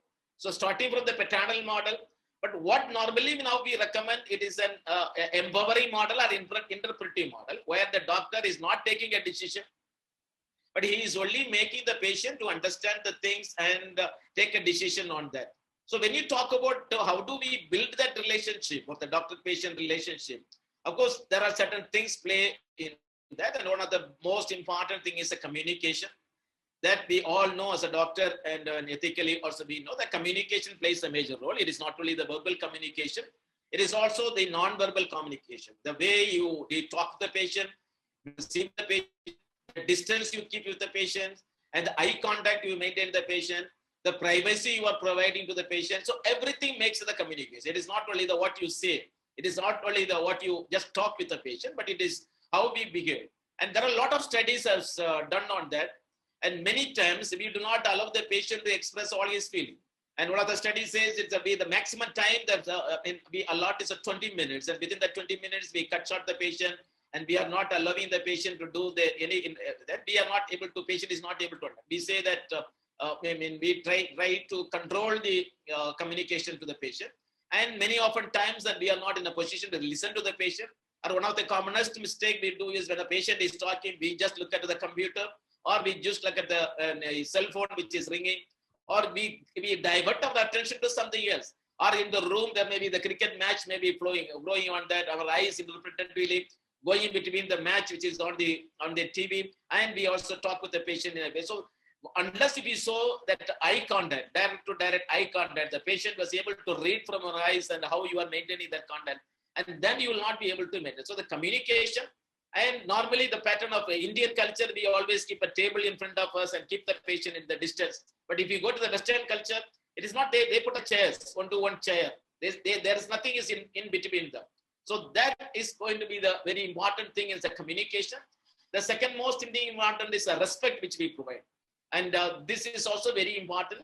And we must remember, unless we respect the patient, when he comes, maybe he says something non-palatable to us. His ritual customs or his cultural custom may be something different from what we believe as a right. His language may not be adequately good. It may not be a pleasing one for us. But with all that, in spite of everything, and we need to show that as a human being, he is respected.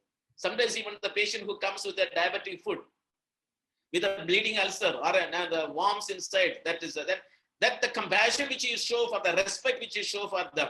And that is going to make a lot of difference in building the relationship with us, and giving direct contact with the patient and giving some respect to the patient is more important. And I'm so happy that Gogol was always talking about the confidentiality and the privacy which we maintain. Whatever there's been discussed with you, then we are able to maintain a confidentiality of the patient. That is more important for building a relationship. And not only the building confidentiality, but getting to understand the patient as a whole. When the next time when the patient comes, and when we are able to call him by name, or when he talk about something about his family, and that is also going to give a much important.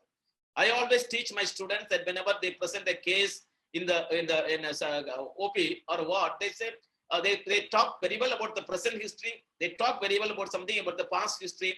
And when it comes to the family history, they always say nothing is relevant. And I always insist on my students, and it is most important history in the world is a family history. It is not that just saying that no one in the family is suffering from that disease, but understanding his family and understanding the relationship which they are having in the family and getting to know about the problems which the patient is having in the family and keeping that confidentiality with you. Sometimes their daughter, their son may be in a difficult situation, and when they are able to talk with you, then that opens up, that builds a relationship, that builds an intimacy, that builds up an opportunity for a doctor to get deep into his life and get to the details out of that. So that respect and confidentiality is also there. And of course, the honesty, professional honesty we talk about, and the trust we talk about, all this is also very important for us to take into the patient when he is talking about that building up the relationship. Today, in the era of the consumer protection, the era in which that the people always go with the litigant mentality, and it is very necessary for us to very guarded in our words when we are conversing with them, guarded in the way in which we are behaving with them, and guarded in the way in which we are examining the patient, and lot of rituals we are putting out and having the softener with them and a stop with you. All that things is going to important for them. But having come to said that this is the basics of building the relationship, there are little ethical issues also facing in that issue. One is that do we have a right to refuse a patient?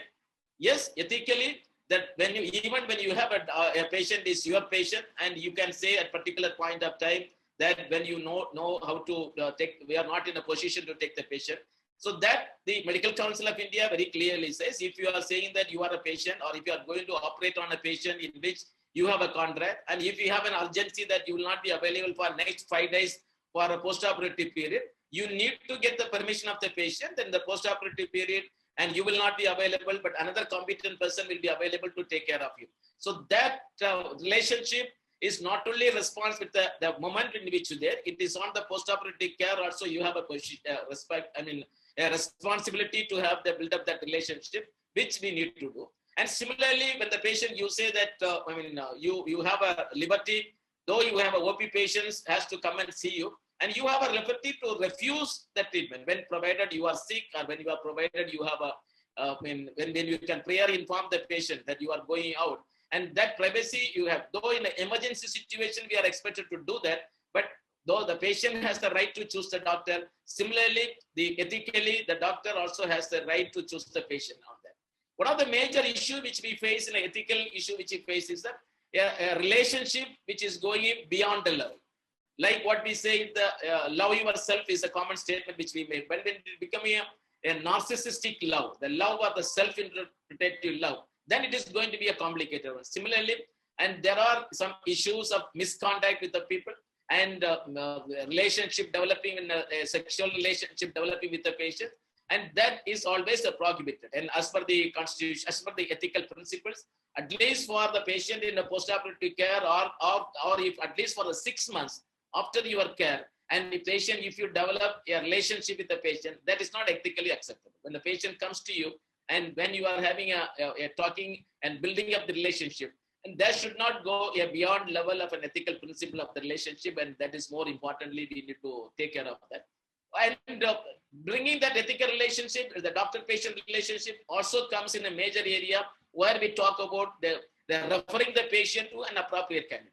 And the patient has a faith in you, the patient has a confidence in you, he is coming you and having a relationship with you. And the patient believes always that whatever you are going to do is for the good for the patient. At that time, if you are dealing the patient with either the fee splitting or referring to an unnecessary investigation in which we need to do, you have a commission or cut system you have, or you are referring the patient to someone else, and with the understanding that you will get some benefit of that treatment protocol for you, or you are referring the patient for some investigations where you are going to get some charge for that. So all these are ethically not an acceptable one. And when a patient comes to you, when a patient is trusting you, and you need to be openly discussed with him, and what you are going to do and what you are referring the patient. And you cannot take a decision on behalf of the patient and refer the patient to someone else or at your choice or at your, and it should be always on the respect of the patient which you are doing. So what, again, we want to insist on autonomy, but one original concept when we talk about the paternal concept, it is the beneficence that the patient always believes doctor is doing everything good for him. But today we are living in an area where the autonomic principle is coming into the more component for that, especially when you are taking a decision in favor of the patient for referring the patient or putting the patient subject to any other investigation, you need to take an autonomy investigation. But again, suppose we are living in an era of pandemic. We are asking the patient to, every one of the patient to come into you to wear the mask with that. And when in this situation of the pandemic, definitely the public, the beneficiaries is much more important than autonomy of the patient. For the sake of the society, for the sake of the community in which he is living, for the welfare of the other people, and his rights are now curtailed. So again, when you are in a position, but you are taking that decision, not only for the patient's sake, but for the sake of the entire patient community, entire people who are coming to you, you are going to take that. And the fourth one, which we always talk about, the doctor-patient relationship is, when we are talking about beneficent and doctor, one of the issue where we get a problem in the ethical problem here is putting our advertisement. The Medical Council of India Ethical Code of Conduct says you can only suffix or prefix degrees which are available provided by MCA. Just having a degree of MD and you cannot put as a cardiologist. That you are soliciting a patient or you are making a misbelief in the patient, you are making over exuberating you. I have seen many times when you put an hospital, you said the 24 hours electrical supply is there. But when the patient gets that you are getting an interrupted supply and your generator is not working, then you are liable for prosecution because what you are putting is something beyond that what you are doing. So you are expected to put only which is ethically allowed, and especially in the case of putting our degree and putting and projecting as a consultant, and the code of conduct very clearly says, and you can never prefix. But suppose you got a training, for diabetes from an organization, you can put down that you are trained in diabetes, but you cannot put you as a diabetologist. So exaggerating yourself or soliciting to make solicit the patient for your benefit is also not ethically right when you are talking about the doctor-patient relationship which we are doing. So we are living in an era where we need to be extremely cautious. We are now taught to think of every other patient who is coming to you is a potentially litigant patient, and doctors are now considered as an unavoidable evil. So when the patient comes to you, he has to come to you, and we have the only privilege to examine the body of the patient fully. But the patient may not like that. But that situation, now everything which we need to make in a proper way, make it in a right ethical principle is what we needed. I'm so thankful that the four words which we repeatedly use, beneficence, autonomy, maleficence, and justice, and this we need to repeatedly put in your right. And I'm so fascinated about one of the four-way principle which we talk in the Rotary. Rotary, what we are doing is right. Is it beneficial? It will bring the good health and will harm anybody. So with that principle, and if you are working on that, and if you are giving much importance, the patient benefit as one of the most foremost thing, I'm sure that definitely we will be able to build that relationship. Whatever said and done, whatever the people still have some misbelief on the doctors, majority of our public still has a lot of respect for doctors, lot of faith in doctors. They are ready to worship the doctors as a great people, and at any cost, our selfish interest, our ulterior motives should not hinder this relationship, and that is more important for us to build this relation to the very cordial way. So IMA plead upon all our colleagues who are listening to this, please update your ethical principles in building up that doctor-patient relationship. Your patients or your potential supporters, your patients are going to be your, they are going to help you in all the ways possible. So let us stick on to that principles of ethics and always have that mind of empowering the patient, and do not take a decision for the patient. Project yourself in the right way and adhere to the code of ethics which the MCA is talking to you. Then definitely we will be aware the legal errors. Something may not be, may not be a right time you may think, but every time when you do the things in an ethical way, and you will be always in the right way. So thank you very much for your patient listening. But Sorry, I couldn't produce my what's that PowerPoint. So I have just talked extensively, and if there is anything questions, and we will be able to explain to you. Thank you, Dinesh, and thank you. Good day. Thank you, sir. I feel that it was better that you didn't have slides, because otherwise we would have missed the lucid talk that you gave, and I don't think you need any slides. We understood everything, and we have explained in a very fluent and lucid language that everybody can understand, and the basic points also, and also kept the views of private practitioners and advice to private practitioners also. So thank you very much, sir. There are some questions in chat box. Dr. Zorwekar, sir, there is a question from Dr. Lalit Gugle. What about the concept of autonomy in children? We come across situations where parents do not opt for best treatment options. Parents do not opt for best treatment options. So shall we go according to parents' wishes only, or there is something else to do? So actually, since the children under the certain age, which is not legal age for making decision, the parent of their such children are the best people to take decision on the behalf of the that child. So naturally, in that case, both the parents, father or mother, are supposed to be the decision makers, and it is their autonomy to decide what should be the best course of treatment for their son or daughter. So naturally, now in this case, there is a peculiar dilemma. If the parents are not opting for a best treatment option, then there looks like some conflict in there, and then a doctor who's there giving the treatment, he's really in a difficult situation. So naturally, as per the law, the parents are supposed to be the decision makers, and since the child is not competent, so maybe this is something which really a conflict here.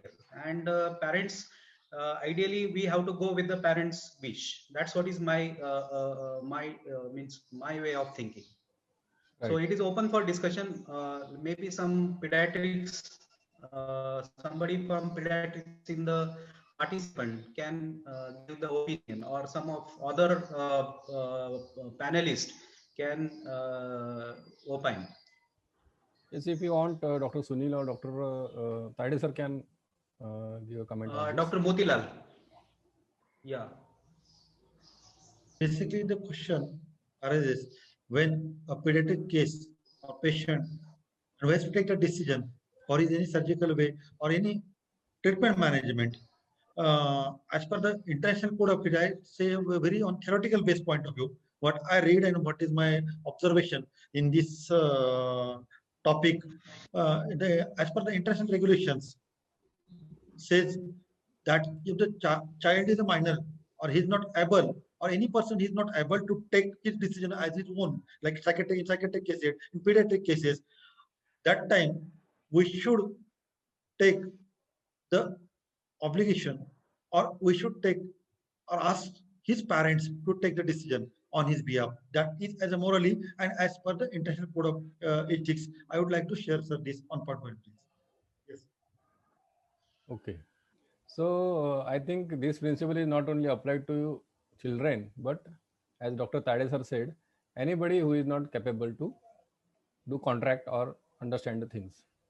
Who is anyone who is not able to give consent, there are options given that on his behalf who should give consent and who should do what. So that is the principle. Now next question is from Dr. Abdul Kuddos.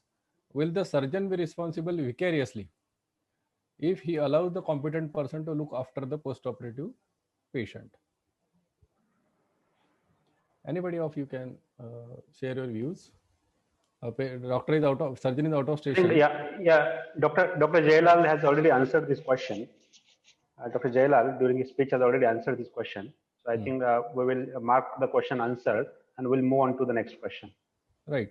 The little bit difference, the expectation I think from Dr. Abdul Kuddos is expecting is that when the surgeon go out, and he keeps someone on his place, the liability is of, he was asking about vicarious liability. Because the new surgeon is coming, he will be responsible for the clinical skills, surgical skills, but absence of ventilator or electric issues, or you can say oxygen, or whatever the things that are required as a management, for which the new surgeon, the incoming surgeon, visiting surgeon cannot be held responsible. I think up to that extent, the original surgeon who has gone out of city may be held vicariously liable, because this is not the responsibility of the visiting surgeon. So,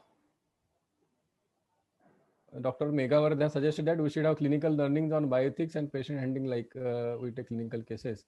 So I think questions are over, and I would like to conclude the session.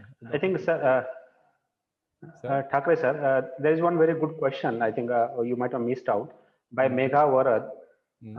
She's asking about the ethical issues related to doctor-hospital relationship, the institution and doctor relationship, whether that is included.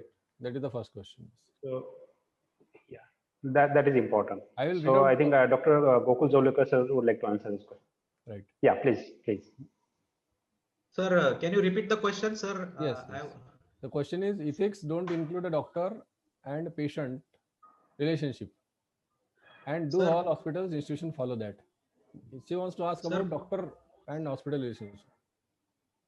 Sir, I think as we have doctor-patient relationship well included in the arena of bioethics, I think the hospital and patient relationship should also be part of the bioethical rules and regulations, because patient is utilizing the infrastructure, and since a doctor is also part of that, any infrastructural incapacity or deficiency can be one of the consideration under the bioethical obligations. And I think the doctor-patient as well as doctor-hospital relationship is a part of basic bioethics. It is not out of that.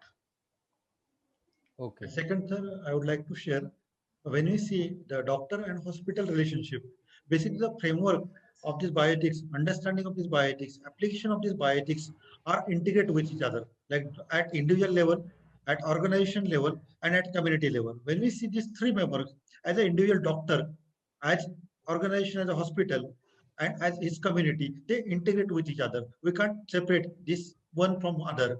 When there are any problem or any issue linked or associated with at hospital level, or the relationship with the hospital level, the doctor is responsible for it. Doctor should responsible for it, and doctor should reflect with this issue in an ethical manner. That means, in conclusion, we should include this session, sir, as a doctor and hospital relationship with each other as an integral area of the research or ethics. Right. Sir, there was another question from one of the participants related to end of life decision.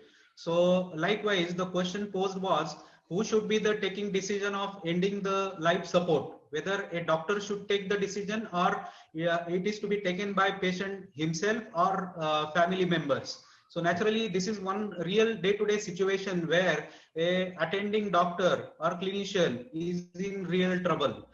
So my verdict for this particular situation would be, an attending doctor should not be party of this decision. He should follow the patient autonomy. If patient is competent to give the consent, but it might happen that before patient was conscious and he made a decision that there should not be any life support to be used for his further treatment, then that can be the valid ground. And if patient is not in a conscious state or he is incompetent to give this decision, then probably his first degree blood relatives are the people who can take such decision on the behalf of patient, since he is incompetent. That's what I think would be the bioethical ways of handling the situation. I see. Thank you. I think this question was in answered category, that's why I could not see it. Yeah, I answered it. Yeah. He only had answered it. Yeah. Now next speaker is Mr. Dipen Mehta. He is CEO of DigiShield, the platform we are using today for our webinar. I request Mr. Dipen Beta to go with his topic. The name of his topic is digitalizing medical records and its importance. Thank you, sir. Thank you. I am a Maharashtra State and I am a Srirampur for giving digital as an opportunity.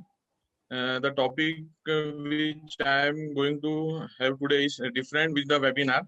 So I will not take much time of the doctors. I know it's like very like from morning there doctors are panelists are sitting and from morning and listening some with various other speakers and all. So I will not take your much time. We'll start with the topic. So I will go through like what is the digitalization and what are the challenges currently doctors are facing in today's scenario. In India, more than 80% of doctors are not into digitalization as compared to foreign countries. In US, Japan, Germany, France, 90% plus doctors are using an platform for maintaining their medical records and doing teleconsultation and all. But in India, more than 80% are still not using any of the platform. So the reason is there are various other challenges which Indian doctors are facing. The one of the major challenge is the cost. It requires huge capital investment for maintaining the medical records. The setups required computer, laptops, printers, and so on. So that in the villages area or the poor areas, the doctor are not able to use or not able to purchase such setups. Even the government has not maintained any standards or they have not maintained any regulations. There are lack of awareness about the importance of the digitalization to the doctors. Many of the doctors are even not aware like what are the benefits if they use any medical record softwares or any digitalization platforms. For all doctors, it also requires computer literacy. Their ongoing process is disrupted if they adopt any of the digitalization platform. Also, they are concerned about their privacy. Is their data safe? Is their medical record which is they are storing in the server is safe or not? So, is there a solution for this crisis? Are we in position to restart India's healthcare system safely and effectively? No, how? So, DigiShield can help the doctor to have all their digitalizing their medical records and solve their challenges. So we have one of the main feature in COVID situation we have created is like AI based features. So in which doctors once book the appointment for the patient will receive the SMS link in which patient needs to enter their 14 to 17 parameters about their comorbid diseases, about their location, if they are visited any COVID or contaminated zone areas. So everything has been tracked through our AI-based solution, and it can give some security alert to the doctor that the person or the patient whom you are visiting on so and so date is of high risk of COVID or low risk of COVID. So accordingly, doctor can do video consultation. If it seems that patient is of high risk of COVID, so the doctor can do video consultation through DigiShield. And if a patient is of low risk, so doctor can have the in-person consultation as per the doctor's choice. So what we focus the security. So the entire medical records, entire medical history of the patient has been securely stored in our cloud-based server, and it's available for the doctors 24/7 whenever the doctor want and in which location they are into. They can access this anytime, even if their setup or is their mobile or tablet has been destroyed. If doctor uses the new devices, they just need to log in with their mobile number and with their OTP one-time password generated. They can get their entire access of their data. The doctor will also receive the analytical reports of the individual patients, the number of time patient visited, the number of patient visited per day, patient's previous medical record, patient's previous history. Everything has been recorded in the digital app, and doctor can view whenever they want. In many instances, it happens that the doctor gives a prescription to the patient, the physical paper, and the patient after 2 days or 3 days, doctor have them to follow up for the visit. But patients many times happen that patient forgets their papers prescription. So in such cases, it's find difficult for the doctor also to give their further medication. So if the doctor are using the DigiShield, they can, if patient forgets their prescription as well, doctor can view their previous prescription in the application, and there is no need of patient also to download any application. Patient will receive the soft copy of the prescription through the SMS link. So even if a patient is using a simple web browser phone, even that the Reliance one, which is having the 1500 one phone, just need the web browser. Patient needs to just click on the link and they can view their prescription. Even we have one of the unique feature, Health Pay. In currently, what doctors are doing video consultation through the WhatsApp. So in such cases, it's become risk for the doctors whether after the consultation, if patient forgets to pay or patient doesn't pay, so there is a risk from the doctor side. So if doctor is doing a video consultation through DigiShield, so if doctor has done the video consultation and doctor sends a prescription, but patient has not paid the consulting fee, so patient will not be able to view the prescription unless and until the patient pays the payment. Well, if patient clicks on the prescription link, it will give error or it will show a message to the patient that your so-and-so consulting fees has been pending. Please click on the below link to pay the consulting fees. So we have various other features like online appointment booking, appointment scheduling. Doctor can upload patients' lab reports or their medical history or their referral report.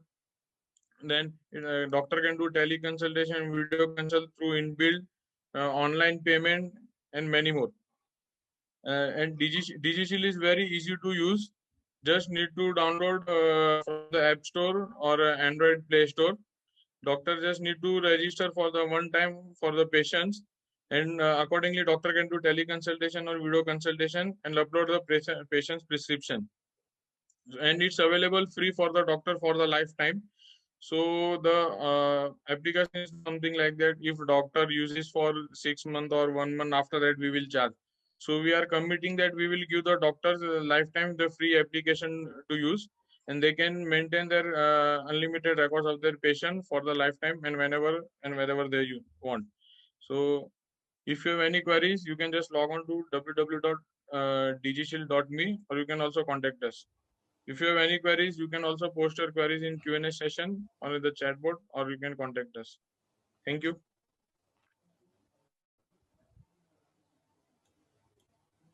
Thank you, Dr. Mehta. There are some questions, but that they have been already answered. So to conclude, as per the wish of Dr. Kute sir, he just wished that I should give some inputs to the students today, and I will take just 10 minutes and share something important.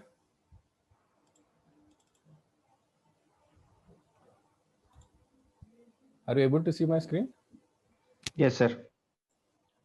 Just I will go through this UNESCO Universal Declaration of Bioethics and Human Rights. If there are students in this gathering, just I want them to just give attention for 10 minutes. It was passed by UNESCO in 2005. It has nearly 28 articles. There are aims, provisions like that, but we will not go through it. I will just go through some articles, important articles that you should know. There are general provisions like Article 1, which shows the scope, as Dr. Tade sir was discussing about.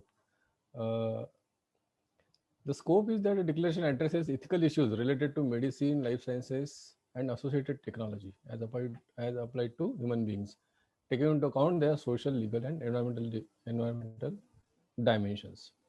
And aims. The important aim is that to provide a universal framework of principles and procedures to guide states in formulation of their registrations and policies. That's why here not only the institutions, not only doctors, but also the governments and the authorities are also included in under this declaration. Whenever any country signs this declaration, it means that the principles will be followed by all the parts, all the prongs of the government.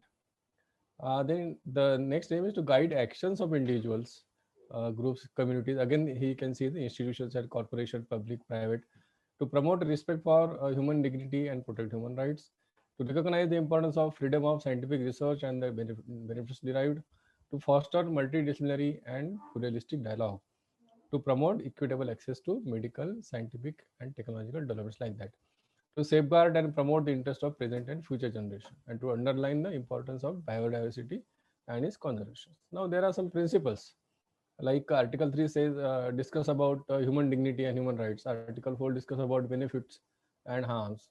Article 5 discuss about autonomy and individual responsibility. These are the guidelines on which we have to go. And, Article 6 discussed in detail about the consent, and Article 7 about the persons without the capacity to consent. In accordance with the domestic law, special protection is to be given to persons who do not have the capacity to consent, and there are details later. Article 8, respect for human vulnerability and personal integrity. Article 9, privacy and confidentiality. Article 10 discusses about very important equality, justice, and equity. Article 11, non-discrimination, non-stigmatization. This is again a big topic. Article 12, respects for cultural diversity and pluralism. Article 13 about solidarity and cooperation. Article 40 about social responsibility and health. 15 about sharing of benefits, how this benefits will be shared. Then 16 about protecting future generations. 17 is about protection of environment, the biosphere, and the biodiversity. Then how to apply the principles. There are some articles for that. This like decision making and addressing bioethical issues, ethics committees, what are their function, how should they operate, like that. Then Article 20 talks about risk assessment and management. 21 about transnational practice. States, public and private institutions and professionals associated with the transnational activity should endeavor to ensure that any activity within the scope of this declaration undertaken, funded, or otherwise pursued in whole or in part in different states is consistent with the principles set out in this declaration. That is the important provision here.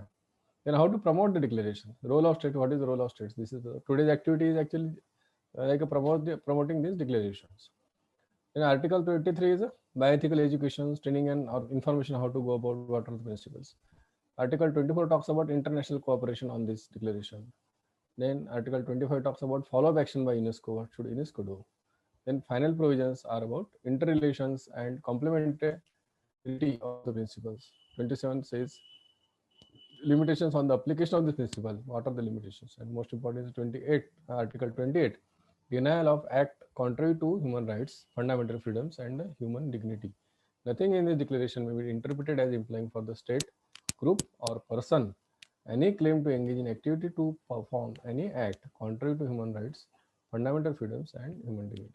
So all of you who are interested in this, I request you to go through this declaration. It is a very good declaration and give insights of whatever we are discussing since morning today.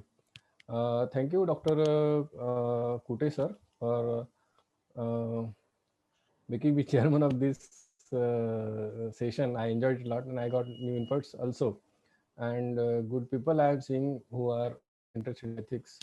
And being a student of ethics, I am always interested in. Thank you, thank you, Digital, and thank you, organizer. Thank you.